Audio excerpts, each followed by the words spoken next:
necesitamos que gane el candidato que más posibilidades tiene y que entonces hoy votar a Juan es tirar el voto. Ningún voto a Unión por la Patria es un voto tirado a la basura, ¿no? La verdad tenemos ganas de en agosto, en vez de construir lo menos peor, construir una alternativa que reenamore y vuelva a convocar un proyecto político de transformaciones profundas. Lo digo en términos está bien, pero yo soy politóloga, digo, en términos del uso. Pero voy a esto. Hay muchos peronistas que están pensando en un cierto voto estratégico. Votemos a Larreta para que Patricia no llegue. Y ayer Axel acá dijo, no me rompa la pelota. Voten todos dentro de Unión por la Patria. Exacto.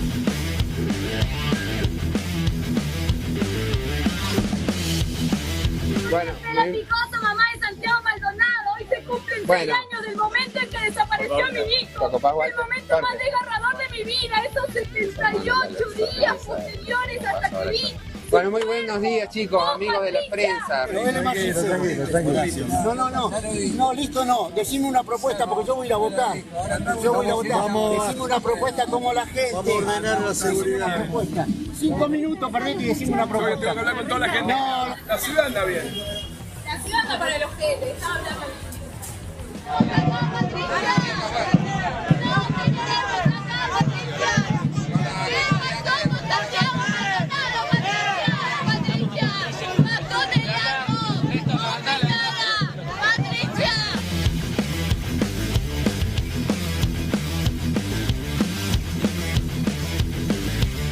La Argentina va a tener que salir con los ahorros de los argentinos. Una protección con una cantidad importante de dólares, que no vamos a decir todavía cómo los vamos a conseguir. ¿Qué hay en esta caja?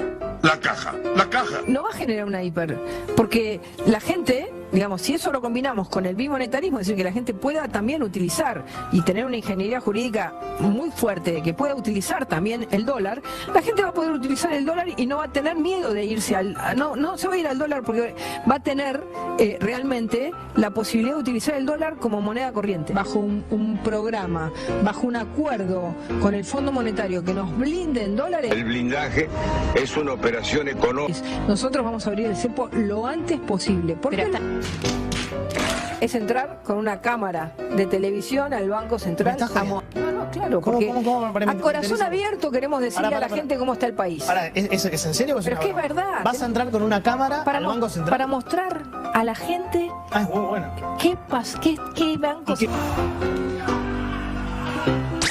Hay que demostrar la herencia. Vos decís que fue una metáfora, bueno, un simbolismo. Yo lo entiendo así. O que realmente piensa que los billetitos están ahí acomodaditos. Sí. A ver, yo entiendo que fue simbólico.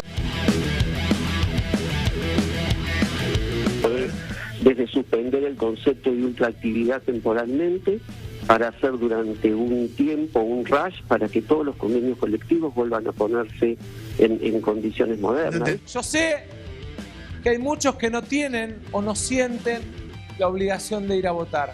Díganle que tiene que ir a votar para defender su derecho a los medicamentos, que tiene que ir a votar para defender su derecho al previaje, que tiene que ir a votar para defender su derecho a la movilidad jubilatoria.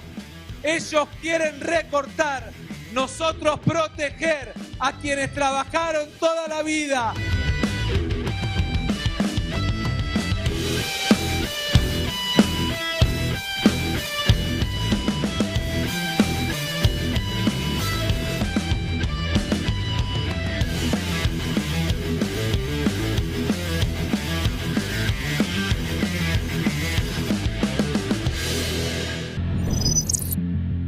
Hemos querido dedicarle estos primeros 3 o 4 programas de Argentina Política a poner en negro sobre blanco quién es quién en la oposición, en los que quieren ser oficialismo.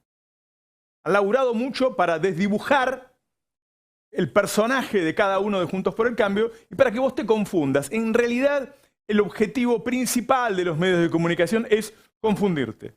El lunes hicimos lo que llamamos la campaña del miedo 2, es tratar de explicarte qué es lo que realmente quieren hacer y lo están exponiendo. Ayer mostramos que esos personajes fueron protagonistas en 2001 y en 2015 y 2019 y hoy, en esta tercera parte y anteúltima de esto que queremos mostrarle, es qué hicieron ellos en la crisis más grande del último siglo aquí y en el mundo, que fue la pandemia. Una pandemia que dejó 7 millones de muertos en el planeta, 140.000 en Argentina, que hizo cerrar las economías de todo el mundo, no de acá, de todo el mundo. Hubo ciudades como Nueva York que tuvieron 1 año y medio de cuarentena, ¿sí? Y muchas otras con cuarentenas mucho más extensas que las de Argentina, que suspendieron las clases en todo el mundo perdió 1 año de clases, que cerraron decenas de miles de empresas en el mundo y centenares de miles de comercios en el mundo, que ha generado crisis depresivas, problemas de salud post-COVID. ¿Qué hizo la oposición durante la pandemia? ¿Por qué te lo quiero mostrar? Primero porque vengo leyendo informes todos los días internacionales que hablan de altas posibilidades de que se repita una pandemia o varias pandemias en los próximos años. Y hay que tener mucha responsabilidad para gobernar frente a una pandemia. Y segundo, porque habla de la catadura moral de cada uno, de qué es capaz de hacer cada uno frente a una situación tan trágica como es una pandemia. Primero, para poner en claro de qué se trataba, podemos ver qué es lo que ocurrió en otros países, en países de Occidente, en países súper desarrollados, que se encontraron con esa tragedia. ¿Te acordás? El norte de Italia es la región más castigada. Sus hospitales, desde luego que ya están rebasados, ya están saturados, no dejan llegar a los contagiados. Los profesionales de la salud, saturados desde la primera ola, denuncian que las cifras de ocupación hospitalaria que maneja el gobierno son irreales. En el Hospital del Mar, en Barcelona, o en el Clínico, en Valencia. Pacientes esperando horas, incluso días, en los pasillos o en las salas de observación hasta poder ser ingresados. Los sindicatos denuncian falta de personal.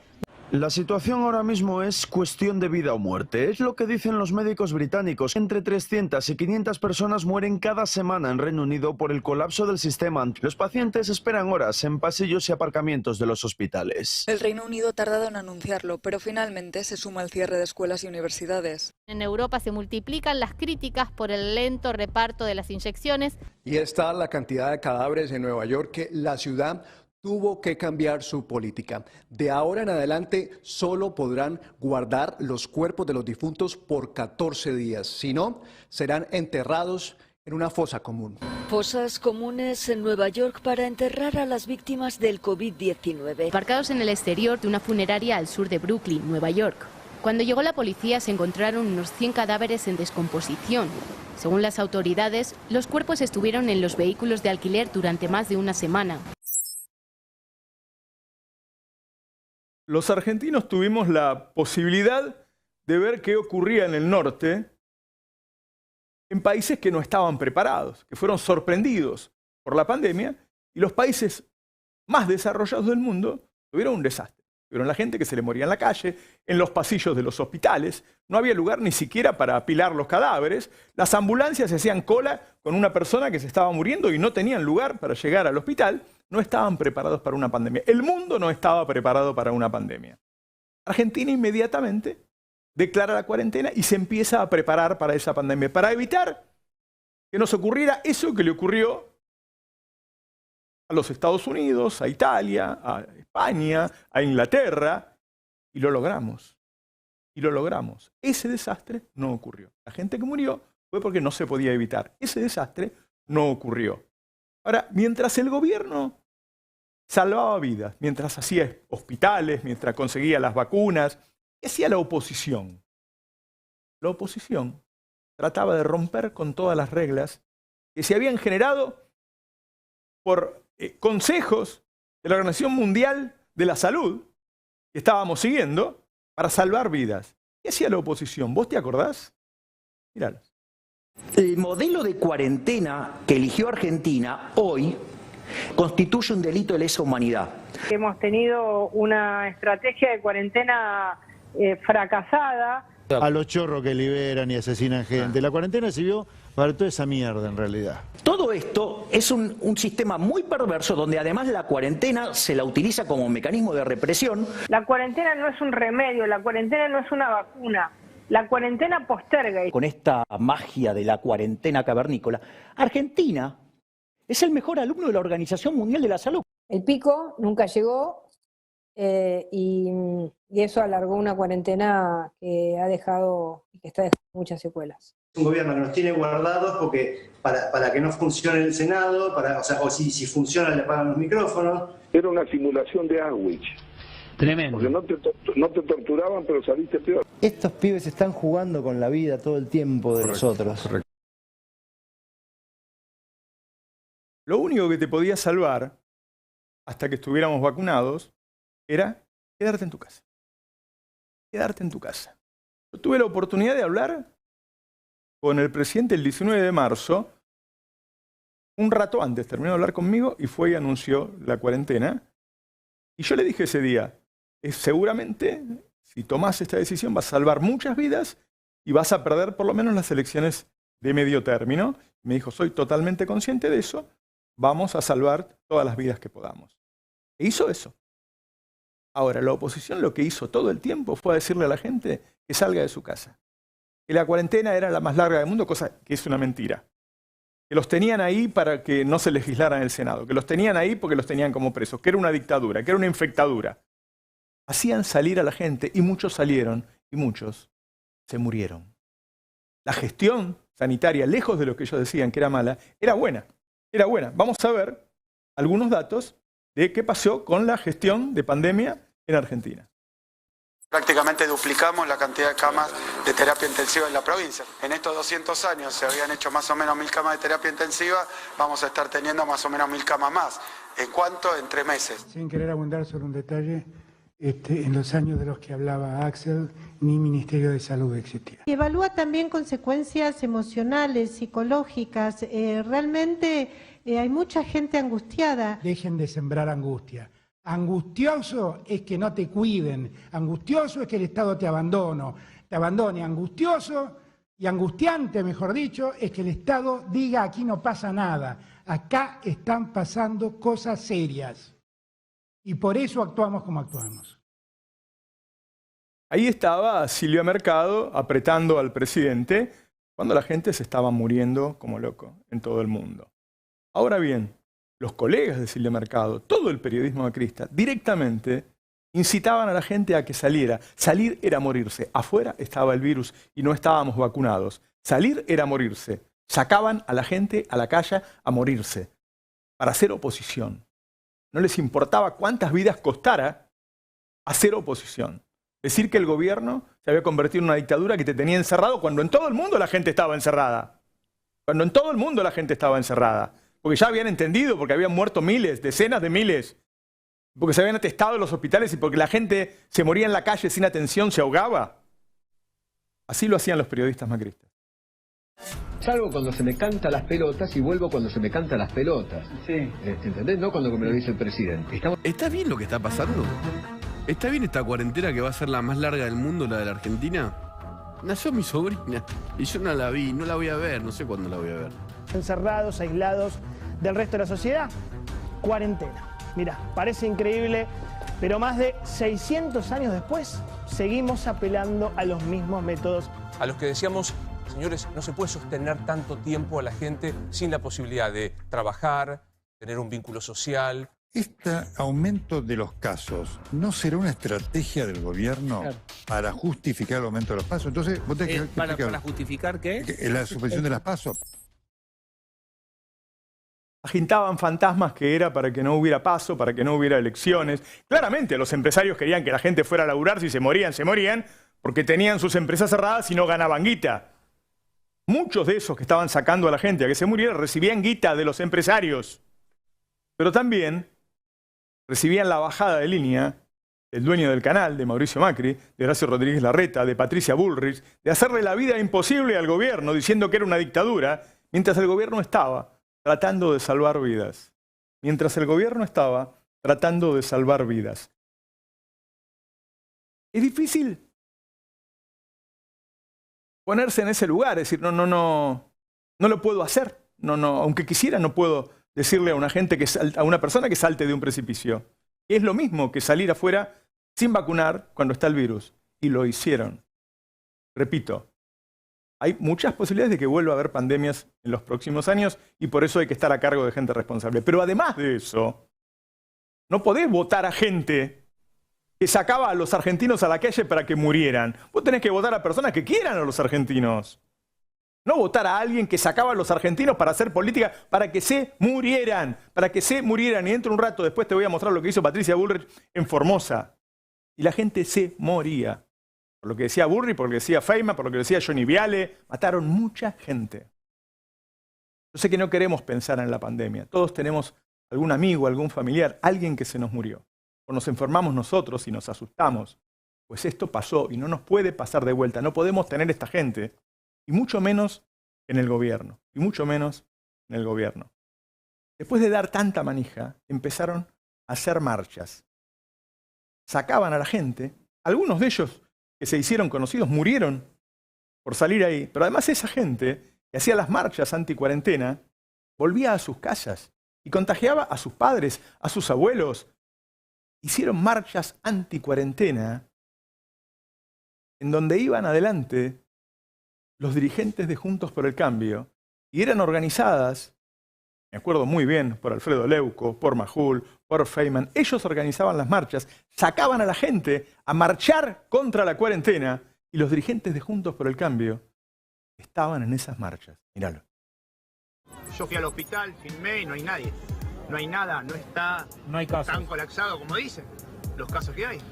Esto es una mentira. Mismo como están ahora poniendo las imágenes en que estamos provocando, no sé qué estamos provocando. La vacuna es un genocidio. Hace 3 años que estudio medicina, me di cuenta que realmente usar tapabocas es algo que es perjudicial para la salud. Que la pandemia es farsa. Castigo a los infectólogos. Castigo a los infectólogos. ¡Libertad! ¡Libertad! ¡Libertad! ¡Libertad!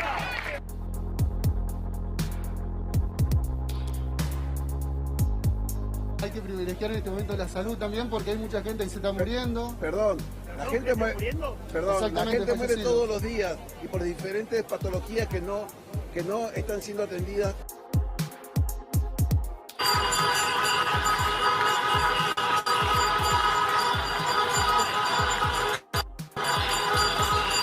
Esta cuarentena ya creo o la empezaron muy temprano o ya con 90 días siendo la cuarentena más larga del mundo, ya no la podemos sostener más. La verdad.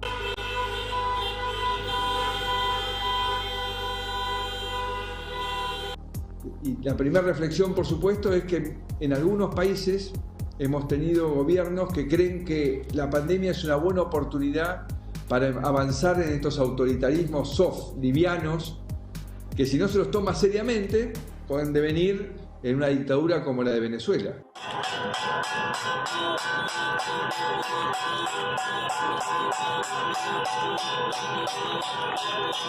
Porque la verdad que estamos sufriendo mucho el tema de la cuarentena eterna después de 4 meses. ¿Quiénes son? No podemos vivir con miedo, tenemos que aprender a convivir con el virus. Porque estoy cansada de que los corruptos estén libres y los trabajadores presos.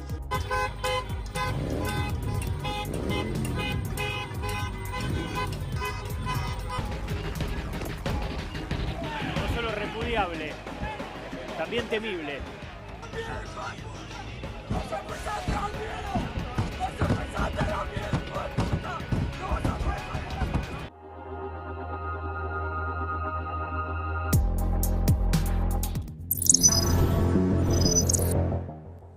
Si escucharon con cuidado, la gente repetía las consignas que en el video anterior les mostré que decían los dirigentes de Juntos por el Cambio y los periodistas macristas. Cuarentena eterna, la cuarentena más larga del mundo, todo eso era mentira. Pero la gente estaba en la calle, contagiándose. 2 semanas después, de cada marcha, había picos de contagios y 2 semanas después de los contagios venían las muertes. Eso hizo Juntos por el Cambio durante el gobierno de Alberto Fernández. Le mostramos lo que hizo en 2001, le mostramos lo que hizo en 2015 y ahora le estamos mostrando lo que hizo ante la emergencia más grande de la historia argentina, que es vivir una pandemia. Los muertos que tuvo Argentina en esa pandemia son superiores a cualquier otro evento que hayamos tenido, incluso las guerras. 140.000 personas. Si hubiéramos tenido la cantidad de muertes por cada 100.000 que tuvo Brasil o que tuvo Estados Unidos o los países que no se cuidaron lo suficiente, en vez de 140.000 hubieran muerto 500.000 o 600.000. Se salvaron vidas por hacer las cosas bien, pero también se perdieron vidas por estas marchas. También se perdieron vidas por estas marchas. Sigámoslas viendo. Norman, Cristina debe estar presa y debe devolver todo lo que se robó. Con el derecho a hacer escuchar la voz. Que decimos no a la reforma judicial, que decimos no a la impunidad de los corruptos. El presidente, que la cuarentena puede que no exista para él, pero existe para miles de trabajadores, de gastronómicos. Bueno, está Patricia Bullrich acá, que acaba de llegar. A ver si podemos tomar una palabra de ella. Bullrich. Caso particular porque no quiero que nos mientan más.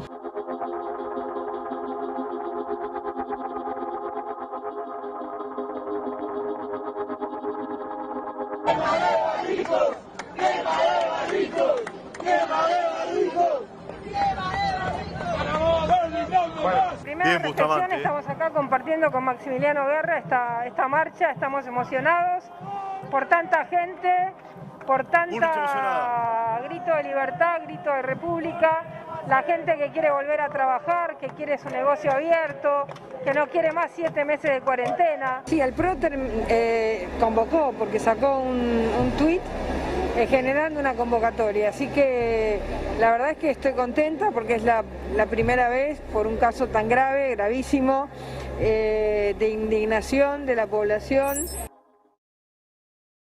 Bueno, lo acabás de escuchar de su boca. La presidenta del PRO en ese momento, Patricia Bullrich, dijo ahí que el PRO convocó, que hubo un documento oficial del PRO convocando a la gente a una marcha anticuarentena. Las marchas anticuarentenas que han existido en algunos países del mundo, la hizo la extrema derecha, los cabezas rapadas, los nazis. Esos tipos hicieron marchas anticuarentena en el mundo, no los partidos políticos.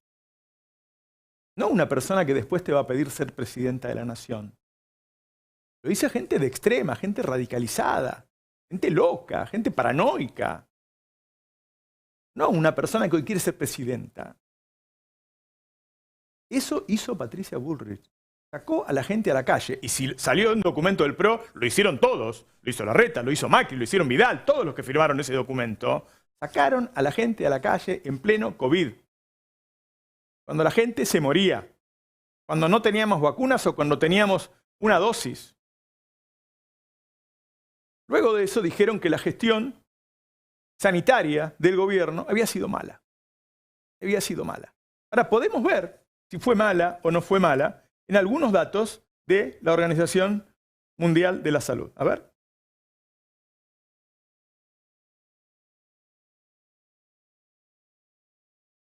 ¿En qué está medido esto? ¿Lo tienen? Cantidad de muertos cada cuánto. Un informe de la OMS asegura que la Argentina tuvo una de las mejores gestiones de pandemia de la región. Su respuesta superó incluso la de los países de mayores ingresos que tuvieron un rápido acceso a las vacunas. El reporte da cuenta del exceso de mortalidad registrado que marca la diferencia entre las muertes por COVID producidas y las que se hubieran esperado sin pandemia. Ahora sí podemos ver el cuadro porque ya sabemos de qué se trata. ¿Qué es ese exceso de mortalidad? En Argentina morían, ponele 5.000 personas por año en los últimos 5 años.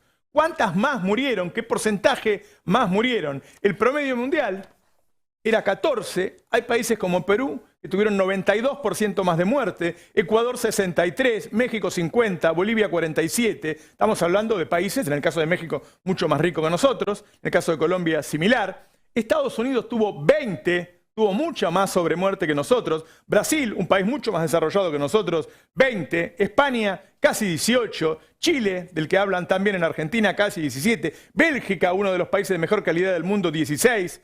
Paraguay 16, Italia 15,4, decía promedio mundial 14,3, Argentina solo 12,6% de sobremuerte, es decir, murió un 12% más de personas que el promedio. Esa es la verdad de cómo gestionó Argentina la pandemia. Y si querés ir a lo económico, la verdad es que la economía argentina ese año cayó 10% y al otro año creció 11%.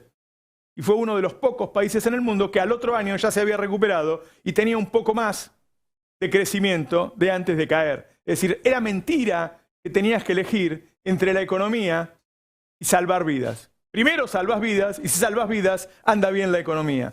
Pues mientras el gobierno hacía eso, estaba salvando vidas. Patricia Bullrich, Larreta, los que te piden el voto hoy, estaban sacando a la gente a la calle. Estaban sacando la gente a la calle. Después de eso, cuando llegó la vacuna, intentaron que la gente no se vacune. intentaron que la gente no se vacune. Y muchos no se vacunaron. Y muchos no se vacunaron. Incluso algún familiar de algún periodista que todo el día decía que no había que vacunarse, se murió por no vacunarse. Se murió por no vacunarse. Es muy grave lo que pasó en Argentina. Y esas personas están pidiendo ser presidentes y presidentas. Veámoslo. Uno tiene que tener mucho cuidado porque no vaya a ser que para cuidar su salud nos maten. Entonces, esta vacuna no tiene garantías. No tiene las garantías internacionales, no las tiene. Cuando vos estás en una etapa de experimentación de vacunas, lo que te sucede es que alguna te va a fallar. La información que se da para la vacuna es mala y poco seria. Quiero decir que, es indignante una cosa, lo de la vacuna, como bien lo decía, ¿no? La vacuna. Primero, la vacuna es un ensayo por ahora. No es que tenemos la vacuna. La vacuna tiene que tener un tiempo de ver su eficacia y ojo, y las secuelas que pueda dejar. Claro. Resulta que nos quedamos con una vacuna que todavía no está aprobada. Yo en vez de comprar vacuna, yo le estaría dando a todos los chicos y a todos los grandes un compuesto, lo estoy hablando con Bernardo, lo van a sacar, un complemento de vitamina D. ¿Puede ser gobierno esa gente? Sacaban a la gente afuera para que se contagie y le decían que no se vacune. ¿La vacuna le iba a hacer mal? ¿A vos te parece que una vacuna puede hacerte mal y el virus puede hacerte bien? 7 millones de personas murieron en el mundo. ¿Se le puede dar el gobierno a esta gente? Personas que le decían a los argentinos, a los que se supone, si vos querés ser presidente, presidenta, se supone que querés a ese pueblo. Le decían que salieran a la calle primero y después que no se vacunara, que no se vacunara. Y no había dudas sobre la vacuna porque el instituto ruso que hizo la vacuna tiene 120 años de historia. Hizo vacuna contra la pandemia española, contra el virus español. Uno de los más experimentados de la historia. Ahora que ya pasó, ¿te salvó o no te salvó la vacuna rusa? Hicieron campaña contra la vacuna. Varios periodistas recibieron plata de Pfizer. Los periodistas de La Nación Más. Varios de ellos recibieron plata de Pfizer. Pfizer le ofreció la vacuna a la Argentina. Cuando vieron los contratos eran terribles. Graciela Ocaña salió a decir, no los vamos a dejar que compren Pfizer. Y estaba la vacuna rusa también ofrecida. Se eligió la vacuna rusa. Después se compraron las 2 norteamericanas. Después se compró la china. Y los países cercanos a nosotros, Chile y Brasil, compraron Pfizer. ¿Qué pasó con Chile y Brasil? Pfizer tardó 1 año en entregárselas. Nosotros empezamos a vacunar en diciembre de 2020. Y ellos tardaron 4 o 5 meses más. Como no llegaba la norteamericana, Chile y Brasil compraron a China. Pero la primera vacuna china salió mal. Y tenía solamente un 6% de efectividad. Es decir, si hubiéramos comprado la Pfizer, hubiéramos tenido muchos más muertos, como les mostré recién en el cuadro, en Brasil y en Chile. De todo eso la gente se olvidó. Y los medios te mienten todo el día y dicen que la gestión fue mala. Los periodistas macristas, porque son iguales, los políticos macristas y los periodistas macristas son iguales, le decían a la gente que no se vacunara. Míralo. Rusia nos da la Sputnik V y a cambio nos pide una serie de cosas.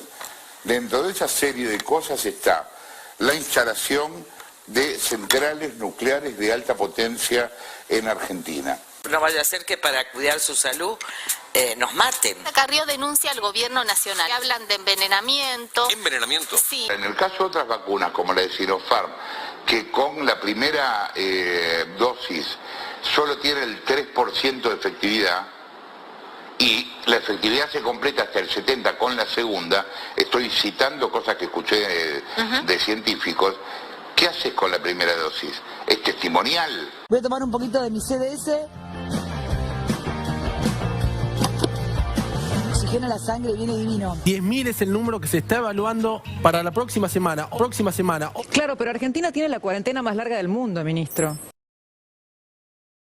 ¿Se acuerdan de Diego Leuca o festejar los 10.000 muertos? ¿Se acuerdan de Diego Leuca o festejar los 10.000 muertos? ¿Se acuerdan de Diego Leuco festejar los 10.000 muertos? Esos periodistas están trabajando para que esos políticos accedan al gobierno. Repito, no es solo por el peligro de que vaya a haber otras pandemias, que seguramente las habrá más tarde o más temprano, sino por la inmoralidad de esa gente. Porque esa gente te puede matar de muchas maneras distintas. Esa gente es responsable de muchas muertes. Y el buen trabajo de la gestión sanitaria hizo que en Argentina se vacunara muy bien. Tenemos, ¿no? El rating argentino de cómo se vacunó. Dosis de vacunas de COVID-19 aplicadas cada 100 personas, 21 países con mayor tasa. Solo en países con más de 1 millón de habitantes. ¿Sí? Ahí está, qué difícil de leer. Miren de figura Argentina. Entre los 20 países, en este caso sería el país 16, que mejor vacunó en el mundo. Por arriba de Canadá, por arriba de Corea del Sur. Argentina está entre los países que más rápido vacunó en el mundo. Por lo tanto, el que menor cantidad de muertes tuvo. Es decir, tuvo un buen gobierno. Nadie le discute a Alberto, ni Cristina le discute a Alberto la buena gestión que tuvo en la pandemia. Y tuviste a la oposición haciendo ese laburo. Una campaña antivacunas. Una campaña antivacunas. ¿Sí? Hubo algo que se discutió. Hay una placa de la OMC, ¿no? Hablando de la gestión de Argentina. Ah, es la misma, ok. No, lo que quiero mostrarles es un debate que había, de si tenías que elegir entre la economía o la vida. Primero, la inmoralidad del debate, que ya les digo, yo tuve ese diálogo, para mí fue algo histórico porque estuve con el presidente que estaba tomando esa decisión. Yo estaba de acuerdo con la decisión, solamente le dije, es muy fuerte la decisión, la verdad que te felicito que la tomes, porque obviamente estarás al tanto de que vas a perder la elección de 2021, como la van a perder todos los presidentes responsables que están haciendo eso. Me dijo, sí, absolutamente. ¿Tú estás de acuerdo? Le digo, sí, absolutamente. Si no lo hicieras te criticaría muy fuerte. Bueno, eso decidió el presidente de la Nación. Ellos decidieron lo contrario. Es difícil encontrar otras situaciones como esas, pero esas son las situaciones que muestran quién es quién. Eso te muestra quién es quién. ¿Se puede votar a gente así? Veamos lo que se decía de cuarentena o economía. Los efectos en la economía son letales. Algunos lo plantean como un dilema. Bueno, ¿qué hacemos, la economía o el virus? Y yo creo que no es un dilema. Si uno no tomara medidas sanitarias, también habría un descalabro económico, incluso mucho más desordenado y sin posibilidad de reaccionar. No es un problema de la Argentina, de Suecia, de Alemania o de China. Es un problema global. Si vamos a tener todos ese resultado económico, ¿qué es lo que debemos privilegiar? La vida de la gente. Recordaba mientras lo veía que Axel Kicillof fue fundamental en la gestión de la compra de vacunas. Él trabajó mucho para conseguir esas vacunas también. Ahora veamos cómo gestionó la pandemia el candidato a vicepresidente de Larreta, Gerardo Morales. A ver. Tener el antibiótico, la citromicina, y meterle ahí para irla peleando. Porque si no lo que estamos viendo, y a ver, y esto si me equivoco, díganme, pero séptimo, octavo día el bicho te clava. Esta es la situación acá en Ledesma, sobre el fallecimiento de las personas con COVID. Los familiares cavan el pozo y los familiares entierran. Cantidad impresionante de fosas cavadas. Muchas gracias.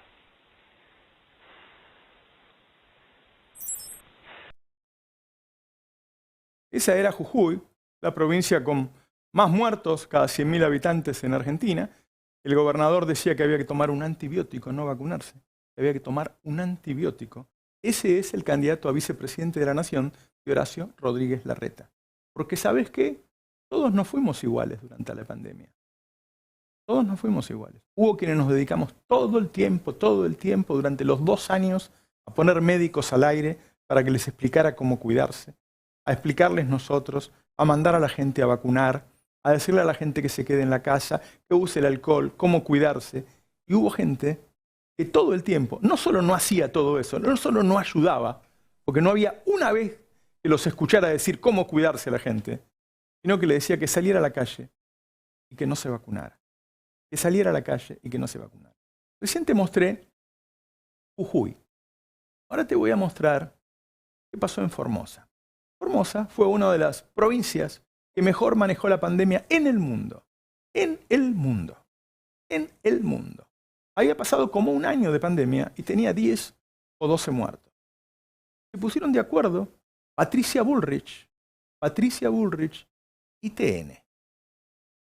Empezaron a dar manija que eso era una dictadura. Había medidas de cuidado rigurosas como las había en las ciudades donde mejor se manejó la pandemia en el mundo. Caso de Canadá, caso de Australia, caso de Austria. Muchas ciudades, muchos países y en algunos casos muchas capitales que decidieron tomar medidas para que la gente no se muriera. Se llamaba muerte cero. No se muriera. ¿Sí? El Estado los mantenía y no se morían. Y los cuidaban. Y los formoseños estaban muy tranquilos con eso.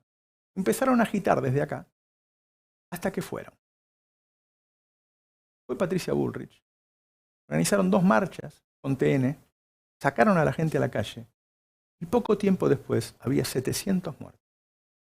¿Quién mató a los 700 formoseños? ¿Quién mató a los 700 formoseños?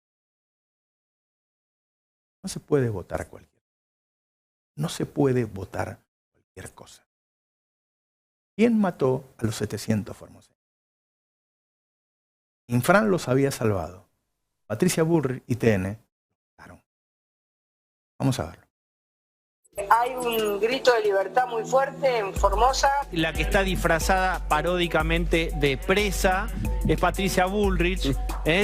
Un poco, supone uno, queriendo contar la situación de fase 1 de la cuarentena, que los pone presos. Efectivamente, uno escuchaba los testimonios, Nico, y era terrible. Gente que no ve a sus parientes hace 8 meses, 10 meses, que no puede andar en bicicleta, no puede ir a la costanera. Claro, Clorinda está cerrada hace 180 días.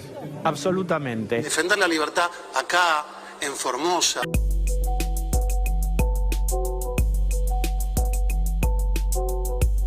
En Formosa, Infran está haciendo un desastre. De un gobierno tirano que explota a la gente, que no permite la libertad de la gente y que hoy hemos visto cómo el viernes acá hubo un intento de volver atrás y el pueblo de esta provincia se levantó fuertemente y acá estamos para apoyarlo. ¿Usted plantea la intervención de Formosa? Ese desastre hicieron Patricia Bullrich y TN, fueron juntos en Formosa. Vamos a ver cuál fue el resultado. Veamos cuántos muertos había en Formosa hasta la marcha. Patricia Bullrich antes hizo una presentación a la Corte Suprema de Justicia. La Corte Suprema empezó a liberar. Ahí fue Patricia, ahí fue TN, y esto fue lo que pasó. El día del fallo de la Corte Suprema había 13 muertos. En la primera visita de Wolf y Fraga, bueno, eso fue lo que organizó Patricia Bullrich con TN, ¿sí? Había 38. ¿Cuántos había al final? Habían pasado 2 meses. 728. Inicio de las marchas, 44. Visita de Bullrich. Va subiendo, 728. 728. Si quieren, volvemos, 2020. Esta raya así, pegada al piso, es que la gente no moría. Es que la gente no moría. Es que la gente no moría. Y acá empieza el pico con el fallo de la Corte por pedido de Juntos por el Cambio. Y en pocos meses mueren 700 personas. Querían quedarse con Formosa. Hicieron muchas operaciones en Infran para ganarle las elecciones. El costo fueran 700 vidas. Los mataron. Los mataron. Fueron allá y los mataron. Para hacer política. Todo lo que hicieron, sacar a la gente a la calle en las marchas anticuarentena era matar gente. Decirle a la gente que no se vacune era matar gente. Acá se ve muy claro. Porque no hay otro caso donde yo te pueda mostrar una línea en un lugar en particular, una acción en particular, como son las marchas que arma Patricia Bullrich con TN, y la suba de muertos. En un año había habido 13 muertos. En 2 meses llegaron a 700. ¿Quién mató a los 700 jujeños? Lo mató la misma persona que ahora te pide que la votes para presidenta de la Nación. Buenas noches, esto es Argentina Política. En un rato empezamos a enviarles a todos por WhatsApp este editorial que acabo de hacer. A todos los que están anotados en nuestro grupo de WhatsApp del Destape. Si no estás anotado, te doy el número ahora. Te lo agendás como el Destape y mandás un mensaje diciendo quiero que me manden el editorial. El número es 11 23 40 24 23. 11 23 40 24 23. Te lo agendás como el Destape. Nos mandás un mensaje diciendo quiero que me manden el editorial, te lo mandamos y lo empezás a reenviar. Y lo empezás a reenviar. ¿A quién vas a votar en estas elecciones? ¿Al que salvó vidas o al que mató gente? Podés titularlo vos, incluso el editorial. En un rato vamos a estar con Daniel Tonietti, que va a venir a visitarnos hoy, vamos a charlar un buen rato. Carla Pelliza les va a mostrar que Gerardo Morales, entre las cosas que está haciéndole hacer la colimba a los chicos. ¿Sí? Hacer la colimba a los chicos. Chicos menores de edad, con los milicos, haciendo lo que hacía yo a los 20 años cuando me hicieron hacer la colimba. Flexiones, todas esas cosas que llamaba bailarte, abusarte de las personas. Eso está pasando en Jujuy. Tenemos un montón de información, en un ratito te lo vamos a mostrar. Está por venir, no sé si vino hoy, el doctor, para mostrarte las operaciones que se hacen en los medios de comunicación. Sí, Roberto, perdón la interrupción. Te veo limpio hoy. Perdón la interrupción. Se ve que tuvimos un buen día. Hoy tuvimos más o menos. Te traigo una operación pandémica. Mirá, tengo el barbijo acá para que no sea contagiosa. Vos me dirás, ¿operación pandémica de 2020? Sí. ¿De 2021? No, del viernes pasado. ¿De ahora? Del viernes pasado. Le hicieron una operación terrible a la ministra de Salud, Carla Bisotti. De verdad, presten atención porque no lo van a poder creer. Es de una malicia impresionante. ¿Cómo empezó todo? En un foro médico, la presidenta de la Liga Argentina de Protección al Diabético le agradeció a Carla Bisotti porque le había permitido ver a su esposo antes de fallecer.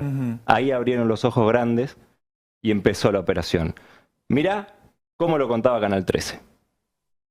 Quiero agradecer y felicitar a todo el foro, en lo personal, también a Carla, y que gracias a ella pude despedir a mi esposo, y luego el decreto que permitió que las personas pudiéramos despedir a nuestros familiares en sus últimos días, y no quiero imaginar lo que hubiera sido la pandemia sin un Ministerio de Salud, con solo una secretaría como era. Bueno, ella lo dice conmovida o conmocionada. Esto pasó en agosto del año 2020. Acordate que recién una semana después, esto hay que tenerlo en cuenta también, no tenemos tanto tiempo después claras las fechas, pero recién una semana después de que a esta mujer se le permitiera ver a su marido, que finalmente terminó muriendo, recién una semana después se flexibilizó este cerrojo tan importante respecto de la posibilidad de visitar a los familiares. ¿Por qué es tan heavy esta operación? Porque están apelando a la peor emoción de las personas. Está diciendo, vos no pudiste despedir a tus familiares y mirá cómo alguien que conocía a la ministra le pidió y pudo ver. Bueno, era todo mentira.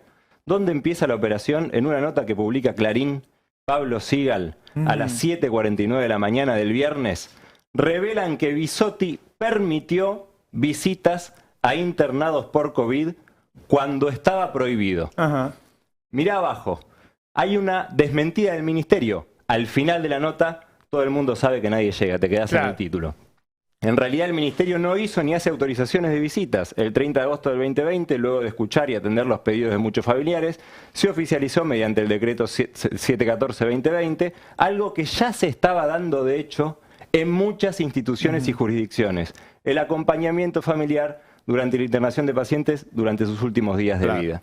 Era algo que ya estaba sucediendo. Es que la ministra no tiene ninguna autoridad sobre una clínica para decirle hay muy pocos hospitales nacionales, es decir, la ministra no manda ni sobre los hospitales provinciales, ni los municipales, ni las clínicas privadas. No podía darle esa autorización, no existía eso. Exactamente. Y antes de agosto no se podía visitar a las personas contagiadas. Por eso, las clínicas que hicieron alguna excepción lo hicieron porque ellos quisieron. Sí, y a partir de ahí hubo un decreto. Y porque tenían los implementos. Claro. Porque recordá que había escasez global de implementos de seguridad. Así es. Entonces vos no podías verlo. Se desmiente, esto está en la nota, está al final de la nota. Nadie llegó hasta ahí, evidentemente. Claro. Empezó la operación, vimos cómo Canal 13 lo mostró. Te voy a contar algo. Nosotros acá pusimos como norma que cuando nosotros pensamos que algo es de una manera y la persona que es que puede ser vista como responsable o culpable, sea quien sea Bullrich, sea Larreta, sea Macri, sea quien sea, tiene una mirada distinta sobre lo que decimos nosotros, o tiene un dato, nosotros hemos ordenado que ese sea un remarcado de la nota. Que se vea, que te lo encuentres enseguida eso, para que la persona afectada tenga la posibilidad. Pues nosotros podemos pensar distinto, pero nunca abajo de todo. Exactamente. Está arriba de todo.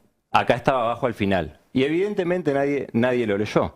Ahora, fíjate que se da algo sin precedentes para mí, que de verdad es una cosa de consenso muy grande, que todos los ministros y las ministras de salud de las 23 provincias y de la Ciudad Autónoma de Buenos Aires sacan un comunicado criticando esta operación. Claro. Y dicen que no lo pueden permitir. Veamos un poquito el comunicado que sacan todos los ministros y las ministras de las 24 jurisdicciones. Que son los que en realidad manejan las instituciones médicas que podían tomar una decisión, ¿no? Exactamente. Mira, primer párrafo. En el marco del Consejo Federal de Salud que se realiza en la ciudad de Salta, las ministras y ministros de salud de todo el país desmintieron y expresaron su rechazo a la publicación realizada en medios nacionales sobre el acompañamiento a personas en los últimos momentos de su vida durante la pandemia. Ministros también radicales del PRO y de otros partidos. Absolutamente todo, de las 23 provincias y de la ciudad de Buenos Aires. No podemos permitir, dice cuando sigue, que quieran hacer creer que las difíciles decisiones que fueron tomadas en los momentos más críticos de la pandemia no fueron adoptadas con empatía, teniendo en cuenta el dolor que generaba la situación. Y vamos al último. Mirá qué interesante esto. Consideramos necesario aclarar. Ahí se fue, pero volvamos al anterior. Al último párrafo de todos. Donde decía consideramos... Porque hacen mucho énfasis en que no se pueden permitir este tipo de operaciones.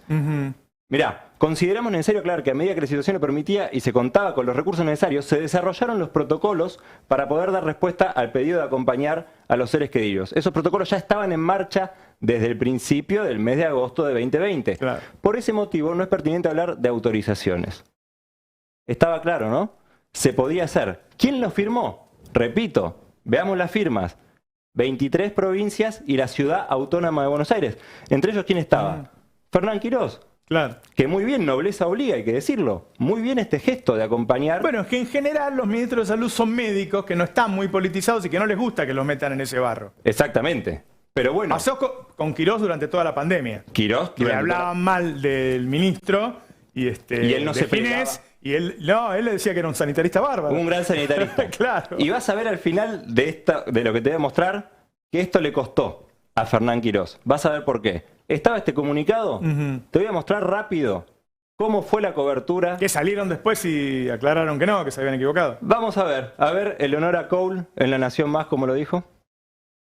Los hospitales, lo que pudieron hacer después del 31 de agosto, cuando ya se publica el decreto, el 714/2020, es adherir a ese decreto presidencial. Pero sin ese decreto no podían adherir. O sea que está bien lo que estás marcando. Una vez más, después de que se hace público la trampa, la discrecionalidad con la que se han manejado durante todo este tiempo, lejos de hacerse cargo de esto, vuelven a mentir.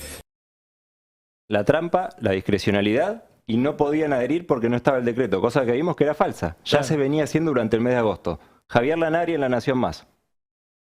La declaración de Silvia Brunoldi que, bueno, tuvo una especie de despedida VIP, de último adiós VIP, gracias al contacto político que tenía por ser amigo de Carla Bisotti. Gracias al contacto político. Después de todas las desmentidas de todos los ministros del país. Todos los ministros lo habían firmado. Y esto decía en La Nación Más. Mirá el siguiente, María Laura Santillán. Esta noticia que ustedes prácticamente atravesó tu programa y el programa de Pablo de lo que pasó cuando esta señora le agradece a Carla Bisotti haber despedido a su marido es un vendaval. Realmente es muy fuerte, porque hasta ahora esta confirmación de que además había VIP para despedir familiares no la teníamos. Lo que creo es que todo el mundo debiera haber podido despedir a sus seres queridos. Había una prohibición, como otras prohibiciones muy polémicas, muy discutibles, y bueno, y ella de corazón se lo agradeció y dejó en evidencia lo que nosotros nos imaginábamos, pero todavía no estaba dicho abiertamente, explícitamente, que también había un vipismo, elegidos para despedir a los familiares. Se lo agradeció con nombre y apellido. Evidentemente hubo algún tipo de diligencia. La cuestión es que todos los demás no podían, como pasaba con todo. Y que esto no es politizar, como dice Bisotti, la situación. No, esto es contar, esto es periodismo, esto es contar lo que estamos viendo, que en realidad no es más que mostrar lo que dijo una señora, ¿no es cierto? Sí, le faltó mostrar lo que dijeron los 23 ministros. Claro. Y el Eso no aparece en ninguna nota. Eso no lo dijeron, che. Eso no lo dijeron. Mirá, Majul y Jonathan Viale. ¿Qué pasó? Vamos a comenzar con una información que va a tener un enorme impacto en las próximas horas, me atrevo a decir. Esta información es publicada por un colega del diario Clarín, la firma Pablo Sigal, y dice, estoy leyendo el título textual, revelan que Bisotti permitió visitas a internados por COVID cuando estaba prohibido. ¡Epa! Repito, una mujer en un encuentro contó que la ministra, se lo contó agradeciéndola, le ayudó para ver a su marido antes de que muriera. El hastío de una forma de vivir, de los valores, yo hablo mucho de eso. Es una forma de vivir hace 20 años que se profundizó en estos 4, de gente que te reta, de gente que te enseña a vivir, de gente que te da clases de vida, y tenían un sistema paralelo para ello. No, no había ningún sistema paralelo. Y eso ya era la noche en La Nación Más. Claro. Ya había varias horas del comunicado. Lo ignoran como si no existiera. Exactamente. Más tarde a la noche, Viviana Canosa, para cerrar el día de esta operación, mirá. La verdad que esto que pasó ayer con Bisotti en la conferencia de prensa, con esta mujer que le agradeció, que ella podía hacer todo lo que nosotros no podíamos hacer durante la pandemia, durante la cuarentena. Digo, a la hora de poner el voto, le digo a los argentinos humildemente, recordemos, entre otras cosas, lo que pasaba en pandemia cuando no podíamos enterrar a nuestros muertos, ni tomarle la mano a un enfermo, querido, familiar, amigos, y mucha gente que hemos perdido y que nunca más volveremos a recuperar. Esto para mí es el horror de la semana. Esta gente es un asco, definitivamente. Y le digo a Bisotti que no había visto ese video, como lo vi acá tan de cerca, riéndote y burlándote de todos nosotros, Bisotti. Sos una sinvergüenza, vos, Ginés, y toda esta gentuza de este gobierno. Son un asco, del primero al último. Lo repitieron y lo repitieron sin parar durante todo el día. ¿Canosa qué fue lo que tomaban esa botella? Dióxido de cloro. Bueno, hubo una persona que en esos días, después de verla a ella, lo tomó y se murió. Sí, un niño creo que era. Se lo dieron a tomar a un niño y falleció. Ahora fíjate, ¿hay intención de informar en esto, no? Hay intención de hacer daño, de operar, de agarrar el peor sentimiento que tuvimos todos durante la pandemia, esa angustia, y llevarla para tu molino políticamente. Esto fue el viernes. El lunes volvió la programación, nadie dijo nada. Nadie pidió disculpas. Nadie dijo nos equivocamos. Nadie habló del comunicado. Alguien sí habló del comunicado. Nacho Ortelli en Twitter. ¿Querés saber qué puso? A ver. No lo vas a poder creer. El ministro de Salud de la ciudad, Fernán Quirós, firmó la solicitada en apoyo a Bisotti, en la que se denosta a los medios por publicar lo que dijo una conocida de la ministra. Increíble. Ortelli usa su poder para castigar a Fernán Quirós por decir la verdad. Impresionante, ¿no? Y yo me preguntaba por qué lo hacen. Hora tras hora, mintiendo, hora tras hora, pese a que la verdad estaba escrita acá. Sí. Te lo responde la nata, mira. Entonces pensé, repetir, es Goebbels puro. Repetir una mentira hasta que se torna verdad. Es el manual 1 de Goebbels 1. ¿Estará todo el mundo equivocado, menos nosotros? Bueno, eso cuando la nata era bueno. La nata... Y nos explicaba que si vos repetís todo el día, la gente Bueno, pasó, ¿no? Por algo hay gente que los vota. Y aprendió él también. ¿Viste la cuarentena como la gente repetía lo mismo? O sea, primero pasamos lo que decían los políticos, después pasamos lo que decían los periodistas, después pasamos lo que decía la gente en las marchas, decía exactamente lo mismo que ellos. Y mucha gente que no vio este comunicado va a decir que Bisotti tenía un sistema paralelo para que la gente se despida de sus familiares. Por eso compartan esta desmentida de la operación para que se enteren. Así se dan cuenta que si les mintieron una vez es porque le están mintiendo todo el tiempo. Doctor. Me voy a la sala de operaciones a seguir monitoreando. Hola. ¿Hola? Sí, escúchame, argentino, acá me llené, me caí de alegría, ¿cómo te va? ¿Qué haces, chino? ¿Cómo andas, argentino? ¿Bien? Bien, ¿estás en el Mercadito de la Alegría? Sí, papirri, ¿cómo andan tus cosas? Che, ¿estás al pedo? Estoy laburando, pero vos sos un amigo. Sí, ¿Puedo vos hablar también. ¿Tenemos un segundo? Sí, dale. Ah, bueno, escúchame. Che, Juan Roberto, mientras voy a charlar con vos, voy mirando la cámara de seguridad porque, viste, por la duda voy vigilando, viste. ¿Que te afanan? Sí, el otro día un pibe... ¿El que afana tiene 100 años como ella? No, pará, no, escuchá. No, hay un chico de... ¿Cómo es que se llama? Pepsi. ¿Pesqui? Lo agarré con un queso cremoso el otro día. No, bueno. a ver otra cámara, voy a mirar. Esperá porque, a ver, vea que podía ponchar otra cámara en este sistema. A ver, voy a poner otra cámara. Che, vos todo tranquilo, ¿no? ¿Qué es eso?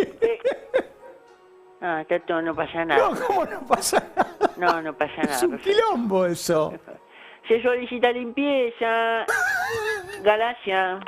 Che, escúchame, argentino, ¿cómo te prende la hornalla vos ahí en el lugar donde está? ¿Te prende bien? Bien, sale azul. Ah, escuchá, ¿pero tienen buen gas? Sí, ¿por? ¿No necesitas más por la duda? ¿Más gas? No, vos sabés que mi primo Juan, que tiene mercadito excelente allá en Chariqueró. ¿A dónde? En Chariqueró, provincia de Buenos Aires. Vos sabés que justo abajo del mercadito de él le pasa un collo de gas. ¿Y qué querés hacer, chino, con eso? No, ¿qué hice? Fuimos a la ferretería, compramos 500 kilómetros de manguera de media y tiramos. ¿Y qué sacaste como cuando uno chupa nafta? Más o menos. Y llegó hasta acá. Colgamos un gancho a la puerta del mercadito, le pusimos un tapón y un cartel de prohibido fumar. ¿Y si no lo ven el cartel? No, y bueno, nos vamos a tener que correr. Porque, ya lo tenemos, el marceducto. Espera que voy a poner otra cámara, espérame que voy a poner otra cámara. Pero ¿y para qué? ¿Para llenar la garrafa? Sí, no, para llenar Sí. Perfecto, todo en orden, cámara 3, muy bien. Es un quilombo. ¿De afuera está todo bien? Sí, está todo perfecto. Así que estamos viendo, viste, con ello, porque me está llegando el cargamento de China. Ahora viste que tenemos yuanes para traer de China las cosas. Sí, ¿qué estás trayendo? Y estamos trayendo, mira, ahora me llegó recién un container. ¿Qué? ¿Un container? Exactamente, con milanesa con sabor a soja. ¿Pero de qué? ¿Tiene sabor a soja y no es ni siquiera de soja? Bueno, ¿qué querés? Velocidad o precisión, Juan Roberto. Milanesa con sabor a soja, Néstor Fabián, 2 kilos, 42 pesos, Juan Roberto. ¿Qué es una oferta? Sí, el mercadito alegría. Estás pasando chivos en televisión, chino, tenés que pagar para hacer eso. No, ninguna manera. Espera que voy a poner otra cámara, espera un segundito. A ver, ahí está Facundo ordenándolo. Vos, no se te cayó la patente de tu auto, ¿no, Juan Roberto? ¿No necesitas nada? No, ¿por qué? ¿Que vendés patente? No la vendo. Es ilegal vender patente. Es un tema, estamos organizando un poco ahí el temita. Tenemos también producto lácteo que puede contener leche, Juan Roberto. ¿Puede contener leche? ¿Cómo puede contener leche? Sí, no, para los alérgicos, aviso, ¿viste? Pero si es lácteo porque tiene leche, chino. Bueno, está buenísimo, Juan Roberto, porque lo podés usar tanto para hacer chocolatada como para untarlo en la tostada. Juan Roberto, a ver otra cámara, qué querombo esta cámara, no se puede tener tanta cámara. ¿Ese quién es? ¿Ese quién es? Che, boludo. Che. Se solicita remera en pasillo 4. No voy a sacar porque esto no sé qué está por hacer. Este es de WhatsApp. Es el de WhatsApp. Sí. Tenemos también gaseosa Figuretti, sabor aluminio, sabor vela aromática y sabor de chorizo pomarola. 4 litros, 17 pesos, Roberto. Es caro. No es caro. Está en cuidado precios. En precios cuidados. Ah, escucha, no voy a poner otra cámara, ¿ves? A ver, espera, porque no puedo hablar todo y vos sabés, Roberto, que tenemos también batata frita con sabor a pizza de jamón y morrón. Tenés que elegir entre piedra y molde. Que se llama Te clavo la sombrilla, la marca es muy buena. Atención. Se solicita limpieza en pasillos 5, 6 y 7. Muchas gracias. Escuchá, Roberto, me parece que tengo un quilombito acá que tengo que solucionar, te tengo que dejar. Bueno. Chao, Chino. Che, le pone decir, por favor, si no es mucha molestia a alguien, ojalá que me debe 3 envases. Cagaste. Ya volvemos en un ratito, ya viene Carla Precisa, te va a mostrar la colimba en Jujuy, ya viene Daniel Tonetti, dale, un minuto.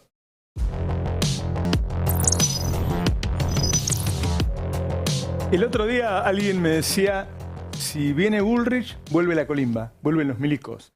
Lo que no sabía es que si gana la reta con Morales, vuelve la colimba también. Sí, realmente son muy preocupantes, Roberto, las imágenes que se conocieron en los últimos días de una especie de preservicio militar para niños, ¿no? For Kids, porque reciben a niños muy pequeños, de menos de 10 años. ¿Menos de 10 años? Menos de 10 años. Hasta, según el instituto, porque son varios los institutos, se viralizó puntualmente uno, pero son varios los institutos y ahora lo vamos a ver, más o menos los 23 años, ¿sí? Es como una especie de pre-colimba, donde lo que hacen es tener todas las prácticas del servicio militar, prácticas que van desde el maltrato. Imagínense que en este caso son maltratos infantiles, ¿sí? Ahora vamos a ver detalles, pero, por ejemplo, hay denuncias de padres que decían que a sus hijos en una plaza pública los orinaban encima. ¿Sí? Les hacían pis encima. Realmente estamos hablando de prácticas que son muy dañinas y que en su momento, si se llega al extremo, pasa lo que pasó con el caso Carrasco, por ejemplo, que fue el que terminó con el servicio militar obligatorio en la República Argentina en la década de los 90 porque lo mataron. Entró a la colimba el tercer día, eso que hacen, lo mataron. Que se llama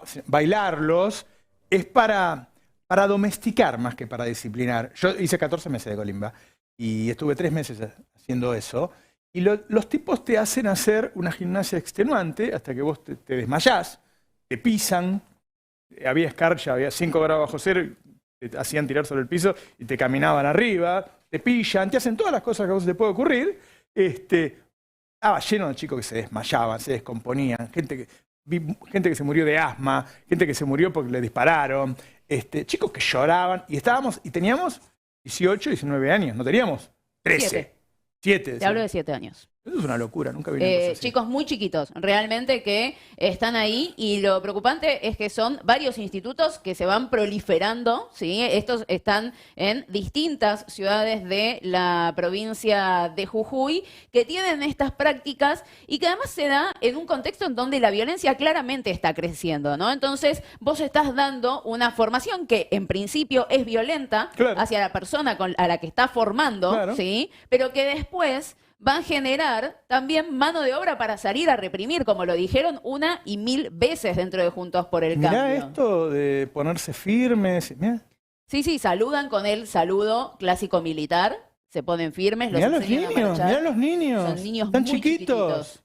Muy chiquititos. Realmente llama poderosamente la atención. A ver, son institutos privados que tienen el visto bueno del Ministerio de Educación, en este caso de la provincia de Jujuy.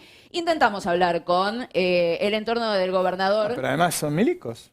Sí, los que dan las clases son ex del servicio Tienen el militar, uniforme puesto. ex policías. Tienen el uniforme puesto. Que son ex. No, y que, cuando vos dejás, si salvo que te hayan deshonrado, baja, qué sé yo, vos podés usar el uniforme militar.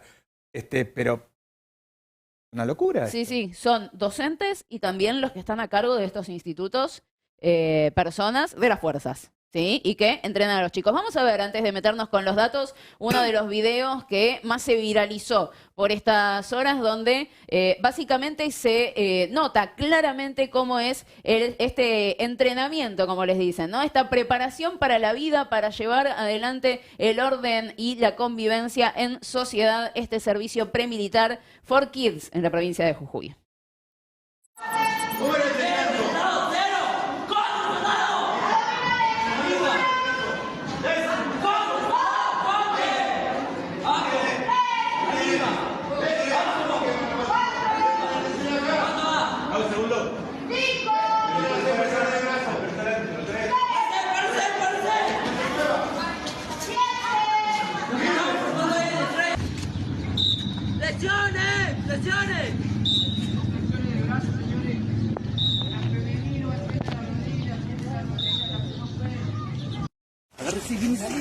Arranco la cabeza, está tu pecho. ¿Está el otro? Uno detrás del otro. Tengo que tener al lado, compañero. No corro. Voy formado. No pasa con tu compañero. Voy formado. Juego la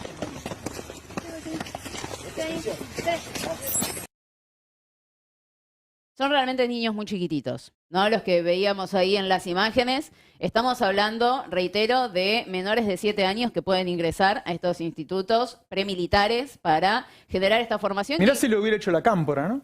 Uf, pero incluso después también les da la posibilidad de tener mayor facilidad a la hora de entrar a la policía. También en la provincia de Jujuy. Intentamos comunicarnos con el entorno del gobernador de la provincia de Jujuy, Gerardo Morales, una práctica que tiene el Destape, la de ir y consultar con las fuentes implicadas. Lo que nos dijeron es que se trata de una operación, todo esto, pero decidieron no darnos mayores detalles a nosotros por ser parte del Destape, pero bueno, la verdad es que las imágenes y las publicidades de estos institutos están en las redes sociales y se promocionan, están incluso las aperturas de nuevos centros en distintas ciudades, porque parece como que cada vez se va abarcando una población que sea más privado amplia. Es peor todavía.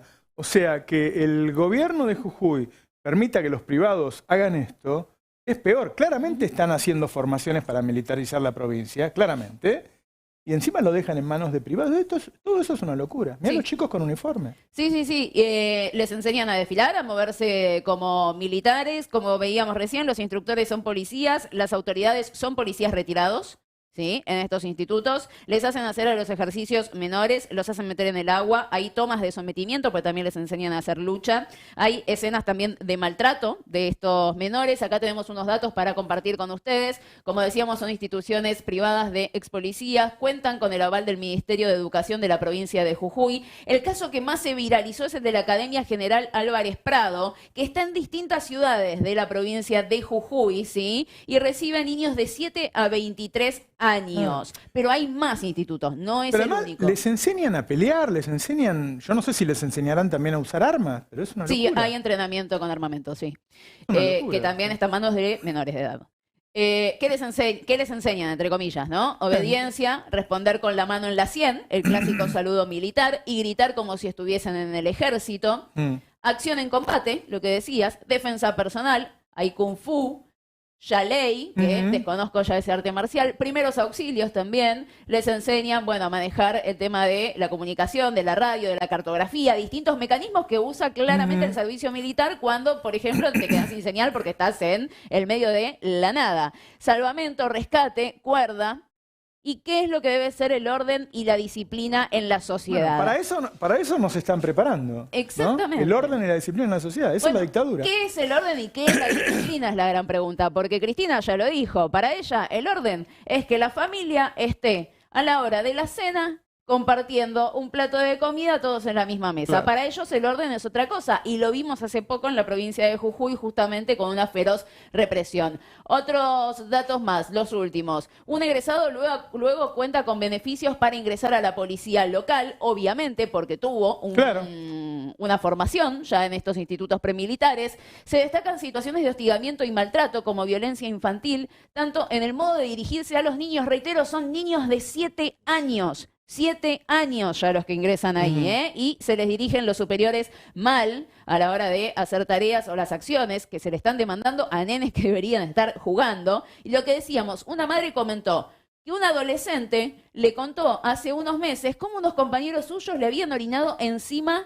ante el reto de un oficial, ¿sí? Estas son las situaciones que se viven. Estamos hablando de una inscripción de alrededor de 3.000 pesos, la cuota de 6.000 pesos, ¿sí? Los cadetes son los que tienen entre 12 y 21 años. Para ellos es un poco más cara la cuota.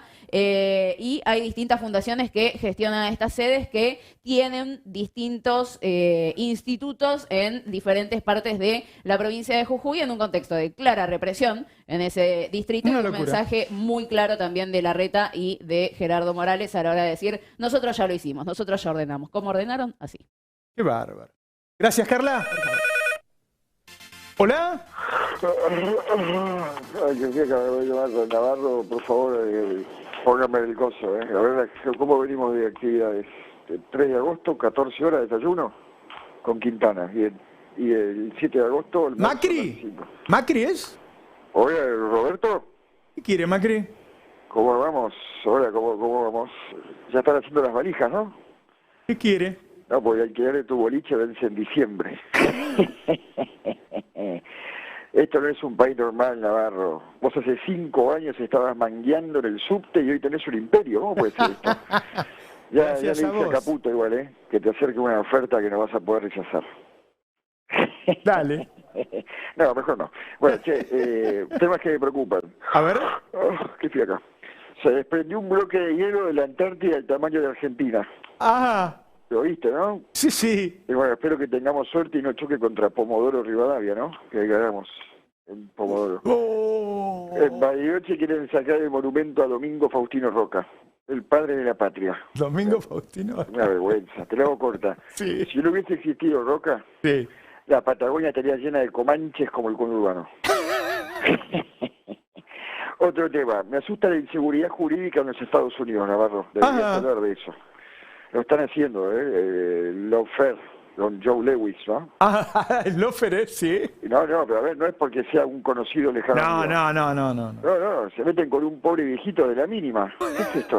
En el pro estamos haciendo una colecta que se está ocupando Santi Maratea.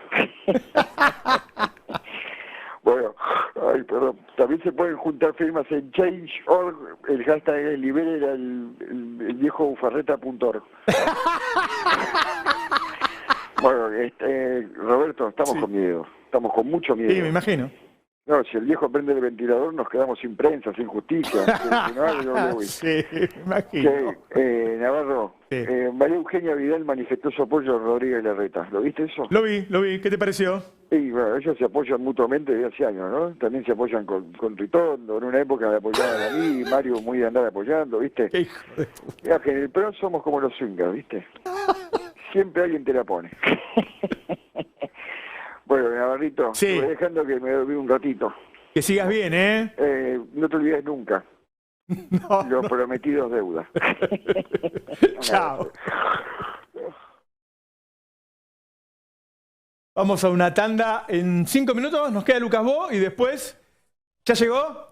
Vamos con Daniel Tonietti, dale, ya venimos. Nos vamos al Destape Web a ver cómo está el mundo con Laura Carpineta. Hola Laura, ¿cómo estás? Hola Roberto, ¿cómo andan? Muy bien. Y el mundo está movido y nos hace pensar un poco en qué mundo va a recibir el próximo gobierno, ¿no? Cuando escuchamos las propuestas de política exterior que tienen los candidatos, especialmente escuchamos como críticas muy fuertes por parte de la oposición que dice que la política exterior es zigzagueante, que ellos proponen, algunos dicen, por ejemplo, desde burrichismo hablan de volver a el mundo occidental, al mundo de lo que ellos consideran democrático. En general, desde toda la oposición de derecha rechazan entrar a los BRICS. Entonces uno se tiene que poner a pensar, bueno, ¿cuán viable o qué significaría para Argentina esto en los próximos años, ¿no? Y a mí me parece que lo que no están reconociendo es que dos cosas. Primero, que América Latina se encuentra en una situación que no se encontró antes, o por lo menos que no se encontró hasta hace muchísimo tiempo, que es dos grandes potencias que se están disputando el control de todos los, digamos, de todas las regiones del mundo, y por primera vez América Latina no parece alineada con ninguno de ellos, o por lo menos está intentando no alinearse, ¿no? Algo a lo que ellos aparentemente están tratando de volver marcha atrás, digamos, volver a una época en donde había un lineamiento más grande con Estados Unidos. Y después también una realidad, ¿no? Ya sabemos que en esta disputa Argentina hoy está atada a tener un buen vínculo con Estados Unidos por el FMI, por la deuda que tenemos, por la necesidad de renegociar, de discutir, y al mismo tiempo China se está convirtiendo en un socio obligado, ¿no? Hoy no reconocer eso, inclusive de cara para adelante, indistintamente de lo que quieran hacer o que digan que quieren hacer los próximos gobiernos, ya la situación, por ejemplo, en términos de el peso que tienen los swaps con las reservas del Banco Central, hacen que sea poco creíble, ¿no? Y más si uno piensa que, por ejemplo, en el gobierno de Mauricio Macri, él renegó de cualquier acercamiento con China, y finalmente fueron los chinos los que hicieron la única inversión grande, o por lo menos la primera inversión grande directa, cuando no llegaba esa lluvia de inversiones occidentales, ¿no? Entonces yo pienso que hay que pensar en que tenemos un mundo que está en disputa en términos de China y Estados Unidos, y donde Argentina está obligada a tratar de buscar un equilibrio porque no le queda otra. Eso es la primera disputa internacional en la que vamos a estar metidos. Y del lado de la oposición lo que hablan es de un alineamiento con de un solo lado. Segundo, un mundo que a partir de la guerra de Ucrania, esa disputa se está volviendo cada vez más virulenta. ¿Qué quiero decir? Nicolás Lantos explicaba muy bien en su programa antes del tuyo lo que está pasando a partir del golpe de Estado en Níger. África se está convirtiendo hoy en un lugar que se está disputando la influencia occidental, Estados Unidos y Europa, contra un China y Rusia que cada vez juegan más en tándem en su intento de buscar aliados en las regiones no alineadas, África, América Latina. Y cada vez se está volviendo más virulento porque, digo, se está empezando a hablar de golpe de Estado, se está hablando de mercenarios, se está hablando de advertencias de Francia de una intervención militar. Por supuesto, las situaciones no son iguales, pero lo que está detrás siempre es recursos naturales, cosa que Argentina tiene, y una polarización cada vez más virulenta.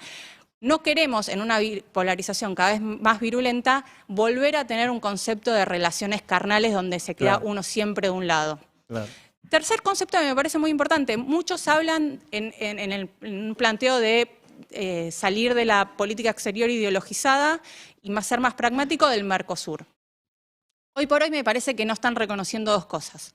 Uno es que el Mercosur en gran parte está paralizado porque hay dos formas de querer negociar con el mundo. Y por lo menos desde el burrichismo de manera más clara y desde el larretismo, digamos, haciendo más cintura, están hablando de la idea de unas negociaciones más libres y una integración hasta donde se puede. Y eso va en contra de lo que está planteando Lula, con lo cual no parecería que hay ahí una posibilidad de tándem para avanzar el Mercosur. Y también hay otra cosa que es una realidad y que hay que reconocer, que el intento de Lula, que no está pudiendo ni siquiera él mismo potenciar para profundizar Mercosur, es a través de la integración de un desarrollo más basado en la industria, ¿no? En algo que no sea solamente commodities y materias primas. Justamente un planteo de modelo económico que desde la derecha tienden a priorizar, que es el campo. Bueno, cuanto más primarizadas estén las economías de América Latina, del Mercosur, menos posibilidades de una integración más profunda vamos a ver. Laura, muchas gracias. A ustedes. Chao. En un minuto charlamos con Daniel Tonetti. Dale.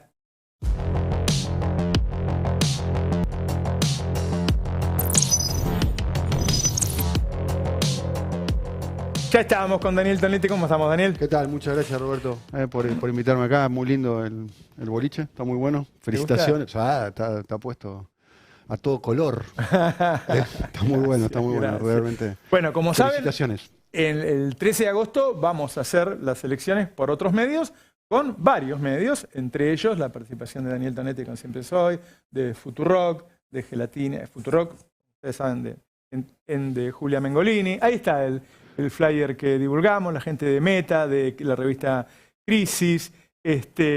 Gelatina. Mate, ahí Ivana Mate. Yerma de Mate, revista Cris, y bueno, también obviamente el Destape. Empieza a las 15 horas, no, a las 17. A las 17 horas. A las 17 horas hasta que... Hay una idea ahí, una exploración nuestra, ¿no? Que estamos haciendo de unirnos, de buscar puntos de unión entre medios que, bueno, claramente tenemos otro formato, y qué sé yo, no son medios que son, el dueño tiene una telefónica, ni una petrolera, ni una constructora, somos periodistas. Claramente, ¿no? y además tenemos, más allá de algunos matices, tenemos más o menos una posición común con respecto a lo que está sucediendo. Sí. Así que me parece que puede llegar a ser una experiencia positiva ahí en las primarias, y vamos a ver cómo lo podemos hacer en las elecciones también. Hay que ver cómo nos termina yendo, pero me parece que es valioso. Hay que unirse, ¿no? Porque del otro lado está muy articulado, claramente. Bueno, vos te levantás a la mañana y ves el mismo título en Clarín, La Nación y Infobae. Sí, claramente. Está muy articulada la comunicación. ¿Quién los organizará? Sí. Alguien debería haberlo hecho, quizá no lo hizo. Bueno, está desordenado otras cuestiones. Mira, vos pensás que... Una vez Cristina me dijo, yo lo conté acá al público ese día, le digo, ¿lo puedo contar? Sí, sí. Dice, bueno, porque me quieren meter presa y uno no sabe, ¿viste? ¿Será Macri? ¿Será la embajada? ¿Los marcianos? No sé bien quién es. Bueno, y es cierto, a veces se hace un poco difuso ese poder, ¿no? ¿Quién organiza todo eso? ¿Y quién te pensás que organiza todo eso? Está muy articulado, ¿no? Los intereses de los Estados Unidos en la región. ¿Sí? Para vos la embajada. Acá vino el embajador. Vino el embajador a mi oficina, vino a mi despacho. Sí, vino Mark Stanley. Me invitó y gran comunicador, gran gestor. Sí. Me invitó, yo le dije, ¿por qué no se viene usted? Claro, acá, le dijiste que juegue de visitante, está muy bien. Y lo mismo que hizo Grabois, ¿viste que Grabois? Claro. A Grabois lo invitaron, creo que al 4 de julio, a alguna ceremonia de esas características, y él dijo que no, y Mark Stanley creo que lo fue a visitar el día de ayer, ¿no? Es un embajador, o sea, yo le dije todo lo que pienso, invité a Laura Carpineta, que esté conmigo en la reunión, que es nuestra especialista en internacionales, y el tipo no te lo discute, ¿no? No. Me quiso, ya que estaba a lo último, sacó la valija y me quiso vender el 5G. ¿Sí? Sí. El 5G, te quiso vender la postura de Estados Unidos con respecto al 5G, que era determinante. Y que lo de los chinos me podían espiar, me dijo. ¿Sí? Ellos no... Llamativamente, nosotros en la transmisión también vamos a participar. Estaba haciendo su trabajo el hombre. Claramente. En la transmisión también vamos a participar con Canal Red. Hicimos un programa en Canal Red sobre 5G casualmente. Llamativamente, las pruebas de 5G del grupo, ya no de medios, sino de telecomunicaciones más importante de la Argentina, que es Clarín, se hacen con Huawei, con los chinos. Ahí hay una cierta distorsión, ¿no? Porque uno podría pensar que Clarín, Estados Unidos están alienados, digamos, editorialmente, pero sin embargo las pruebas de 5G que se hacen aquí en la Argentina se hacen con tecnología china. Porque todavía no está la otra, ¿no? Los norteamericanos te venden algo que todavía no tienen. Exactamente. Hicimos un muy buen programa, te cuento además, porque estuvo ahí Agustín Espada, que es un especialista en medios, también estuvo, ahí lo tuvimos también a Martín Sivak. Pero con respecto al tema de la unión, me parece que hay algo ahí que para mí podemos profundizar, si te parece. Dale. Yo, por ejemplo, alguna vez se lo he comentado a, no sé, a Agustín Lechi de Cipreva, se lo he comentado al Chavo Arrezaigor de Satsai, que es el sindicato de la televisión, se lo dije a Claudio Marín también de Telefónicos, y digo, ¿por qué no se unen? ¿Por qué no son más fuertes armando un gran sindicato? Porque ustedes tienen la paritaria con Telefónica, con Clarín, con Viacom, de Telefe. Ustedes van ahí debilitados, digamos. Busquen la forma de confluir. Me parece que hay que articular ese tipo de cosas. Y la unidad nos fortalece y la división nos debilita claramente. Como decías vos, ¿uno tiene matices? Sí. Bueno, tiene que aprender a vivir con eso. ¿Te imaginas? Acá hay como 300 periodistas. Sí. ¿Cómo no voy a tener matices? Claramente. Yo abro el Destape y muchas veces no estoy de acuerdo con lo que dice ahí. No, claro. ¿Y qué haces cuando no estás de acuerdo? ¿Te la fumas? Me fumo. Está bien, bueno. Es mucho más rico el producto. Sí. No te voy a decir que nunca converso con alguien para decirle lo que yo pienso. Que ahora, cuando termina la conversación, este tipo piensa distinto. Bueno, qué sé yo. ¿Entendés? Trato de convencer como trato de convencer. Si charlo un rato voy a tratar de convencerte y vos tratás de convencerme a mí. Claramente. Es parte de... Pero después, a mí me parece que es mucho más rico el producto. Vos abrís el Destape los domingos, que es donde hay mucha opinión, y lees a Lantos y a... no me sale el nombre... 6, 7, 8, ¿cómo se llama? Moca, Edgardo ¿Y Moca? Moca? Y piensan distinto. Sí. Escaleta y Carrillo piensan distinto. Absolutamente. Claramente. Con los dentro jugando todos en la misma cuatro siempre líneas. defensa de la nacional y popular y qué sé yo, pero con distintas estrategias. Y esa estrategia, si el público se fija, después es la misma que genera las internas en los partidos y qué sé yo. Sí. Tienen que haber internas porque hay cosas distintas que son importantes. Digo, ¿qué se discutió entre Cristina y Alberto? Bueno, si tenés que tener las tarifas libres o tenés que tener subsidios.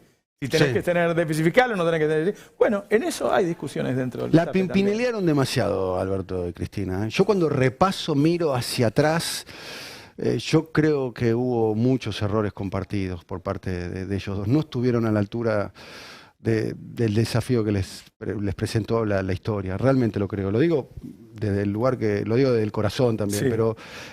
colocaron a la fuerza política y a la sociedad en general a un nivel de tensión que era innecesario, de algo que es responsabilidad de ellos. Salieron perdiendo los dos con eso.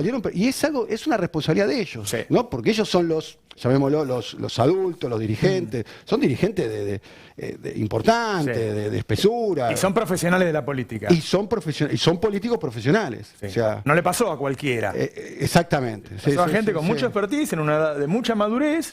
Lo primero, vos lo debes saber, es que no pactaron cómo iban a gobernar. No hubo programa, lo dijo Cristina. Claro. Tampoco hay programa ahora. No pactaron. No te quiero traer al presidente. No, ahora vamos. Tampoco hay programa ahora.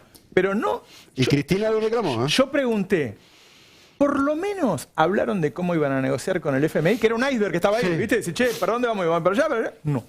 Que eran dos cosas determinantes tenía para mí, digamos, el contrato electoral. No había programa, pero sí había contrato electoral, que es una cuestión elemental. El contrato electoral lo establece el electorado, la base electoral, los votantes con el candidato. Hay contrato electoral. De hecho, todo lo que van a votar a Massa, eventualmente van a construir un contrato electoral con Massa. Y el contrato electoral tenía varias cosas. Para mí es reconstruir la cuestión del ingreso, una negociación autónoma con el Fondo Monetario Internacional y después la cuestión de la institucional con respecto al tema de utilizar la justicia como herramienta política para perseguir opositores. De esas tres cuestiones del contrato electoral, de que yo identifico que para mí es el contrato electoral, vos podés agregar alguno, los televidentes podrán agregar otro, lamentablemente no se cumplieron y como decís vos, no se especificó claramente. Bueno, al Fondo Monetario se juntan acá en una mesa. Bueno, al fondo, ¿hasta dónde vamos con el fondo? Claro.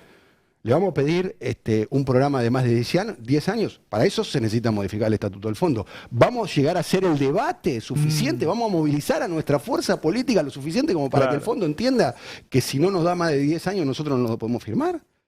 Por ejemplo, no se hizo. No sé si se hizo o no se hizo. No. Confirmado por los dos. Yo escribí una nota en donde hablé con los dos sobre ese. Yo quería saber el pecado original. ¿Viste? Se habló y alguno de los dos traicionó o cambió los términos. Yo lo llamo la anatomía del instante, digamos, como viste, como el libro de Javier Cerca. Hay una dispensa para Cristina muy importante, que Cristina supo recordármelo, es que en esos meses la hija estaba muy mal. Sí.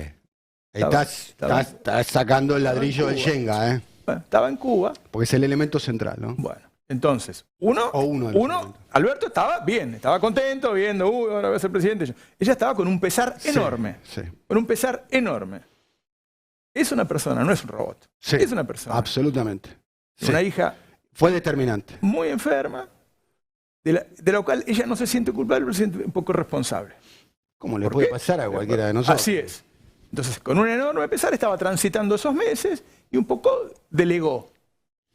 Dice, yo lo conocía, Alberto, yo pensé que iba a ser distinto. Ahora, después pasaron. Todos pensamos que iba a ser. Yo, humildemente, cuando pensé, yo lo voté con ganas y lo voté convencido. Yo también. Con ganas y convencido. Yo digo, este chabón la va a romper. O sea, conoce la botonera, conoce los pasillos, conoce a Comodoro Pi, conoce Clarín, conoce las entrañas, lo conoció a Néstor, lo vio actuar.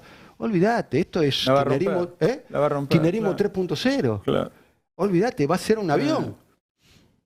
Cuando yo vi la mesa contra el hambre en Puerto Madero, con Tinelli entrando con una Cayenne Porsche, yo dije, esto no puede funcionar. Esto no puede funcionar. Porque además ese es el tipo de hipocresía que uno no... Claro, y además y además creérselo. Claro. Porque si vos haces eso, ¿viste? Vas a decir, mira, estoy acá, ¿viste? Para acumular, porque necesito acumular, porque voy a arrancar con todo, todos adentro. Pero después se la creyó. Que el problema del hambre es un problema político que tiene que ver con la desigualdad, no tiene que ver con una mesa. Claro. ¿Cuándo? No, porque además eso es caridad. Exactamente. Eso no es peronista. ¿no? Sí. Eso no es. Yo, la verdad, yo emití un tuit cuando Cristina lo... Sí, vos saliste fuerte. Y lo crucé derecho porque te yo llamaron, quería que... te llamaron Sí, para... inmediatamente. Sí, está bien. Y Cristina decía, no, pues yo lo conozco mucho más que vos y qué sé yo. Y después cuando empecé a hablar con él, empecé a acompañarlo. Me invitaron a la cena de Puebla juntos y qué sé yo. Estaban todos los... Dilma y todos los presidentes, qué sé yo. Y dije, la casa este de tipo, Valdés. de Eduardo Valdés. Estaba ahí, Evo Morales estaba... Esa noche llaman y dice, Evo Morales está pidiendo y ahí Alberto se empieza a mover. Muy bien se mueve, Alberto. No, bien, buen gesto de... Los grandes gestos valientes de Alberto Fernández que hay que reivindicar fue haberlo visitado a Lula en Paraná cuando estaba en Cana, gesto de una enorme valentía, y después lo de Evo Morales. Llamativamente son dos gestos que lo hizo no siendo presidente. Claro. No Por había eso asumido. está mal decir que es blanco o negro el gobierno de Alberto. Tiene de todo, ni siquiera grises, tiene blancos y tiene negros. Tiene cosas horribles y tiene cosas muy valiosas, como por ejemplo la pandemia. El trabajo que hizo en la pandemia. Como él toma una Estuvo a la decisión. altura de la pandemia. Estuvo a la altura, la Argentina estuvo a la altura de la pandemia y él, como Bueno, presidente, él era estuvo. capitán, Sí, qué sé y yo. era capitán, estuvo, No. más allá de los 2 episodios, ¿no? Del vacunatorio VIP Sí, y de la foto, Sí. digamos. Yo salí, mira, fui muy crítico, no sé si sabrán, pero fui muy crítico del gobierno de Alberto del primer momento. Digamos, Lo sé. He tenido mis costos, lo cual los pagué con mucho gusto. Pero el día de la foto salía a bancarlo, me acuerdo. Salía a bancarlo a él y salía a bancarlo también a Ginés. Porque bueno, está. Bueno, a Ginés con el tema del vacunatorio. Yo para mí lo de la foto era un tema menor. En ese momento. Sí. Pero No, para la menor. sociedad fue determinante. Pero no, tuvo un impacto Para la tremendo. sociedad fue determinante. Sí, determinante, sí. digamos. Bueno, pero había un tema de educación ahí, porque nosotros no estábamos encerrados porque nos encerraba el presidente. Yo estaba encerrado para cuidarme. Sí, pero la Nunca sociedad sufrió mucho. La sociedad Sufrió mucho. sentía eso. Yo veía, iba con mi hijo a ver a mi vieja, boludo, y se saludaban del auto, boludo. Y sí, era horrible. Yo te lo cuento ahora y parece una boludez, pero en su momento era tenso. No era una boludez. Digo. Yo tenía miedo personal, sinceramente. ¿Sabes lo que a mí me expresa la foto de Alberto en la pandemia? Después, si querés, podemos pasar a otros temas. A mí lo que me expresa a mí es que era alguien que no era consciente del lugar que ocupaba. ¿Sí? ¿Se entiende? Digo, ¿por qué vas a hacer esto, digamos? ¿Cuál es la razón? Eso es lo que para mí me terminó también de desangelar con Alberto. Vos recién decías, bueno, ahora tampoco hay un plan. Cristina, hoy me lo marcaba, lo hablaba con quién lo hablaba, con un intendente que hablaba hoy, no me acuerdo con quién. Cristina en el Estadio Argentino de La Plata, que hace un discurso muy importante, cuando presenta la escuela política Néstor Kirchner, dice, hagamos un programa, la palabra programa. Sí.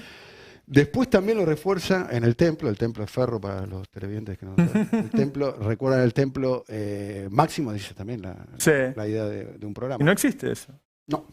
Vamos a votar un candidato que no tiene programa. Y si nos ponemos a imaginar el programa del candidato, quizás no llegamos a las conclusiones buenas. Massa no va a ser como Alberto. Porque Alberto quiso independizarse sin armar nada. A Massa le vamos a pedir que deje la lapicera. Con lo cual lo cagaron a cayetazos, ¿no? O sea, él quería rebelarse y cada vez tenía menos soldados. Claro. Le volteaban a los soldados y no los bancaban. Alberto tenía que armar el albertismo. Claro. Y Massa hace 10 años que viene armando al masismo. Claro. Claramente. Massa es Massa. Sí. Lo que yo digo es, bueno, está Massa, está Bullrich, está Larreta. Sí. Massa está con un Senado y una Cámara de Diputados kirchnerista, en su mayoría. Se puede perder el Senado, ¿eh? No, quiero decir que no está con gente del Frente Renovador. La mayoría de los que lo van a acompañar son gente de Cristina, que eligió muy selectivamente, ¿no? Sí. Juliana, esto, lo otro, lo mejor que pudo. Los masistas de la lista. Y son pocos. No, está Moró, ¿no? Está Carmela. No, Carmela no, como la otra hermana. Sí, Cecilia. Son muy pocos. Digo, uno son sus circunstancias, ¿no? Y Larreta, que no es igual que Bullrich, pero ambos tienen mucho. No es igual que Bullrich. No es igual que Bullrich. Ambos tienen, él se despegó un poco más de Macri. Sí. Bullrich lo intenta, pero le cuesta porque Macri le está financiando la campaña, le consiguió los empresarios que le dan la guita, y algo tenés que negociar. Si te dio la guita, ¿no? Algo tenés que negociar. Pero tiene la sombra de Macri, de los compromisos que tienen con los empresarios, qué sé yo. Digo, uno es uno y sus circunstancias. Ahora, vos me decís, ¿y si Massa hace un gobierno como María Rodríguez Larreta? Puede ser. Yo diría lo siguiente. ¿Massa puede hacer algo que nos defraude? Sí. Bullrich me va a defraudar seguro.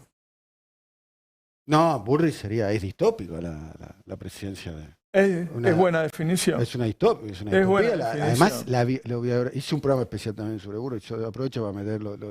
Sí. Hicimos ahí en Canal Red, hicimos un programa especial sobre Patricia Bullrich, toda una biografía. Creo que está bastante bien. La presentamos como la Isabel Díaz Ayuso argentina, digamos, para poder atraer ahí a la audiencia española, que es la presidenta de la Comunidad de Madrid, que es un gran emergente de la derecha del PP. Pero la biografía de Bullrich es una biografía muy, pero muy interesante. Primero que viene de familia Patricia. Sí. Es Bullrich, Luro, Pueyrredón. Todas avenidas. Todas avenidas. Ni siquiera calles, son todas avenidas. Y después... el recorrido de ella, ¿no? Empezar a militar familia de clase media alta, empezar a militar a los 14 años, exiliada en Brasil, en México, sabe lo que es venir clandestino, el recorrido que hizo desde el peronismo, pasando por la Alianza, pasando por el menemismo antes, sería una sorpresa, una novedad. Pero las encuestas dicen que le gana, ¿eh? Yo he estado con ella no hace mucho tiempo. Sí, lo sé. Personalmente no es como se presenta ahí, pero sinceramente... Ella me dijo a mí, también una reunión que tuve, me dijo, yo quiero ser la Cristina de este lado, en esta etapa, o sea, tener 25% duro. Duro. Trabaja así, trabaja así. Yo creo que si gana la interna, se corre al centro. Pero la consigna con la que Cristina creaba ese núcleo duro era el amor, la verdad. No tengo muchas palabras para definirlo, ¿no? La patria es el hombre. Pero es dura, Cristina es dura, se peleaba, es peleadora. Viste que te dicen que Cristina te lleva al paraíso a patada en el culo. Sí, frase que la adjudican a... la adjudican. Se la decían a Kirchner, me parece. No sé si no es una frase de Massa. Los kirchneristas te quieren llevar al paraíso de patadas en el culo. Claro. Pero eso no me interesa mucho. Bueno, vos también habrás hablado con algunos líderes latinoamericanos y son todos iguales. ¿En qué sentido? Y son bravos, obvio. Yo estuve con Lula y había 10 personas alrededor, los cagaba puteada todo el tiempo. Y lo entrevistaste en Cana, ¿no? Claro, no. Lo fui a ver al Instituto Lula y estuvimos comiendo y todo eso. Lula, me salgo. Pero, bueno, Lula me paga. Correa también es un tipo que te tiene cagando todo bueno, Evo... O sea, los caracteres de los líderes son así. Eso, naturalmente. Eso no me importa. Eso no es objetable. Eso no me importa. Pero el caso de Massa, yo creo eso. Y una diferencia, te digo la verdad. Vos sabés que cuando Massa asume... Te propongo un juego ahora. El otro día se lo dije a Felipe Solá. Cuando lo entrevisté, que está como uno de los voceros. Muy inteligentemente está manejando él su parte... de ayuda a Massa. No, porque es uno de los grandes comunicadores que tiene el peronismo. Felipe, lo tenés que traer a Felipe acá. Lo tuve. Lo tuviste, bueno. Pero, y le propuse el siguiente, poco lo que queríamos hablar con Felipe, es la cabeza, la razón, digamos, del masismo. Porque Massa es medio como una especie de comodín. Puede ser funcional a Macri, puede ser funcional a Cristina. Pruebas al canto, es historia reciente. Imaginémonos, por ejemplo. Te propongo este juego y para la audiencia también. ¿Cuál sería el mejor gobierno de Massa? Cerrar los ojos, 10 de diciembre, Massa diciendo la está rompiendo, digamos. ¿Cuál sería? Un gran crecimiento, gran generación de empleo. Bien. Empleo no hay problemas hoy. No es el problema de la Argentina. Vos hablás de distribución del ingreso. Pero para distribuir el ingreso tenés que... Él te da señales claras, porque vos fíjate que cuando él se va a fijar una ayuda a la gente, habla del impuesto a las ganancias. Para pagar impuesto a las ganancias tenés que ganar 700 lucas. Sí. No habla del de más abajo de todo. Sí. Ha sido el target histórico de él, la clase media. La clase media. Sí. Punta de eso. No es el problema serio del ingreso en Argentina, los que cobran 600 lucas, claramente. Claro.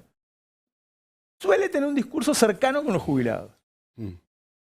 Habría que ver eso. Sí. Pero, por ejemplo, ¿cuál es su política con respecto al tema de la justicia, con respecto al tema de los medios? ¿Hay que hacer algo con respecto a ese tema? ¿Qué podría llegar a hacer él? Quizás... Yo tengo una idea sobre eso. Sí. No le vamos a pedir a Massa que haga la ley de medios, claramente. No, tampoco creo que... Porque el que vota Massa... Yo creo que hay gente que quiere cambiar toda la justicia, yo quiero eso, y creo que hay gente que quiere manejar la justicia. Sí. Y yo creo que Massa... va a hacer eso. Claro. En vez de para que no lo persigan a él, qué sé yo. Néstor no manejaba nada de eso. ¿No? Bueno, pero Néstor hizo una reforma extraordinaria. Sí, De hecho, su primer gran reforma... Un presidente fuerte en Argentina tiene cierto manejo sobre la justicia, sobre los servicios, todo eso lo tiene bajo control. Por lo menos para que no lo caguen. Sí. Desde el poder de él. ¿Sí? Esto se encuentra con la Corte Suprema. Tiene que cambiar, obviamente. Bueno. Yo no me lo imagino a Massa haciendo eso, sinceramente. Está bien. Dicho por Cristina, me equivoco, el 25 de mayo, dicho por Cristina, el 25 de mayo, esta corte peor que la del menemismo. ¿Te acordás que lo dijo? Sí, la otra era muy mala. ¿No? Sí. Pero esta... Bueno, es que han pasado del Lofer es algo peor que lo que pasó en el menemismo, claramente. La corte del menemismo es una corte de negocios. Sí. Menem utilizaba la justicia para protegerse a él, a sus amigos y su comunidad de negocios. Presidentes poderosos hacen eso. Hoy la justicia es un instrumento para perseguir a opositores. Yo antes pensaba, puede fallar. Puede ser que pase, puede ser que pase igual. Como decía Tuzán. Claro. Yo decía, Massa puede ser peligroso, porque puede ser un peronista de derecha como Menem, que te dé vuelta a todo y que tenga los votos para darte vuelta a todo. Bueno, después yo vi lo que hacía Cristina de decir, poner en las listas... Si Menem es un ciclo exitoso políticamente. Menem fue un ciclo exitoso políticamente. Bueno, para vos eso sería exitoso si lo hace Massa entonces. No, digo que Menem hizo un ciclo exitoso en términos políticos. Ganaba elecciones, reformó la Constitución. La Constitución que nos rige actual. Pero había un 20% de desempleo. Sí, que es un poco si hace lo números ahora actual del desempleo más los planes. No te da eso. ¿Sí? ¿Cuánto hay de planes? Pero no se toman, no es toda gente que no labura. Sí. Hay muchísima gente que labura y que además cobra un plan. Por eso, no es que no tiene laburo. Quiero decir, yo en la reelección de Menem no lo voté. No lo voté. En el 89 sí, ¿no? Sí, pero el 95 no. ¿Por qué? Por los indultos. Sí, claro, bueno, yo rompí, yo tenía 19 años. No se lo pude. Mi primer voto fue a Carlos Menem. Lo digo a cámara ahí. Claro. Bueno, era un peronista que mandaba al país, que manejaba el país. Sí. Cuando le quisieron hacer un golpe, qué sé yo, los mandó a reprimir y se fue a dormir. Se fue a dormir a siesta, sí. Claro. Todo lo contrario. Despiérteme cuando... Todo lo contrario de un Alberto. Despiérteme cuando termine. Por ejemplo, qué sé yo. 3 de diciembre de 1990. Claro. Me acuerdo. Ahora, yo después vi... Tocaba Soda Stereo. Tengo un dato que no le importa a nadie. Después vi otras cosas. Digo, si vos le preguntás al embajador de Estados Unidos cuáles son sus candidatos preferidos, dice, yo con Massa y Larreta estoy bien. Ahora después lo vi a Massa que dice, no, yo me voy con los chinos y paso un día por Estados Unidos y voy y me quedo una semana con los chinos. Y arreglo con los chinos y agarro y le pago en yuanes a los turros. Para que vean que ahora la moneda importante en el mundo son los yuanes. Y le digo a los empresarios que pueden importar en yuanes. Y yo, quiere decir que no es que está casado con Estados Unidos. Este tipo hace cualquier cosa para manejar el poder él. Eso es distinto. Así que si eso implica un grado de autonomía... Bueno, también es cierto, se podría ver otra cosa. Todas las inversiones fuertes de los chinos en la Argentina están absolutamente todas demoradas, ¿no? ¿Por él? Bueno, es un ministro determinante, ¿no? Hace un año que es el presidente Yo argentino. no creo que haya sido un gran ministro de Economía. Yo no creo que haya sido un gran ministro de Economía. Hay un problema para formar equipos económicos en la Argentina. Porque evitó el helicóptero. Lo dijo Jorge Fernández. Que es contrafáctico. Lo cual no es poco mérito. Que es contrafáctico. ¿Por qué contrafáctico? Porque no bueno. No sé, qué sé yo. ¿Sabes si iba a ceder o no iba a ceder? Estábamos mal. ¿Estábamos mal o estamos mal? No, estábamos mal. Con la candidatura Massa se evita el helicóptero. Lo que a mí me parece es que es muy difícil formar equipos económicos en Argentina. Él es abogado. Sí. No es un problema en sí ser abogado y ser ministro de Economía. Además el tipo sabe un montón de eso, ¿no? Pero él necesitaba un equipo sólido. Cuando lo fue a buscar no lo pudo armar. Porque hay un montón de gente que hoy no acepta ser ministro de Economía de Argentina. Por el lofer. Un tipo que tiene una consultora, que gana buena guita. Antes decía, yo soy ministro y después voy a ganar más guita. Ahora dice, yo soy ministro y me van a arruinar, me van a difamar, no voy a poder vivir en este país, me van a querer meter en cana. Sí, a mis hijos le van a decir cosas en el colegio. ¿No? Amigos míos, buena gente, ¿eh? Otros no son amigos míos, pero son buenos economistas y no te agarran. Entonces, para el peronismo hoy es difícil formar equipos económicos. Yo creo que él no tiene el mejor equipo económico que podía haber tenido. La verdad es que Antes de que lo nombraran, un asado en la casa. Reunión, sí, un asado en la casa. Estaba Martín Rapetti, estaba Bocio. Redrado, Miguel Peirano. Redrado, Peirano. No agarró ninguno. No agarró ninguno. Sin problema. De todas maneras, el tipo no llegó hasta acá. La sequía se llevó 25.000 millones de dólares. De los 25.000, él recuperó 15.000. Con eso de que las importaciones las pagás a 6 meses, agarré los yuanes, vos podés comprar en yuanes, vos en reales, qué sé yo. Nosotros importamos de Brasil, importamos en reales, no gastamos dólares. Tipo, sabe, es un heterodoxo que la busca por todos lados, se da maña. Si hubiera tenido un buen equipo económico, si eso que estaban comiendo el asado hubieran entrado, creo que hubieran estado mejor. No hubiéramos también tenido tuvo una herencia, ¿no? Complicada. Todos tuvieron una herencia complicada hace rato. Desde que se fue Macri tenemos una herencia complicada. ¿Qué sé yo? Es muy difícil.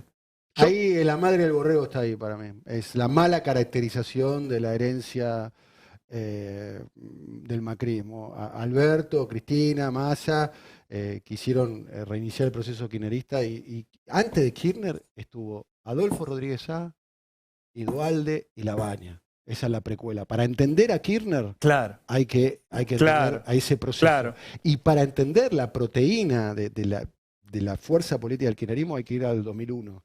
Por eso me parece que cuando Cristina habla de la generación diezmada, yo no sé si el kirchnerismo se tiene que mirar en la generación diezmada. Para mí el kirchnerismo es hijo de las protestas del 2001. Hace media hora que entraste. Mirá, tenemos que entregarle al próximo programa. ¿Cómo se llama el próximo programa? ¿Quién es? Canal 528, un programa de humor. Pero ¿Canal 528 se llama el programa? Qué rápido se pasa el tiempo. Bueno, muchas gracias por la invitación. El 13 de agosto, a partir de las 17 horas. De las 17 horas. Empezamos. Transmisión que se va a ver por todos lados, ¿no? Y bueno, en todos los canales de YouTube, en todas las redes, en Telecentro, en TVA. Ya está TVA en toda la costa, me dijeron hoy, así que en pocos días va a estar en todo lo que nos dieron la Ciudad de Buenos Aires, la provincia de Buenos Aires, Santa Fe y un pedazo de Córdoba. Daniel, bueno, muchas gracias. Gracias. Quédense, ya viene, ¿cómo se llamaba? Siempre me olvido el número. Canal 528. 528. Chao. Un país unido por la radio. El Destape Radio.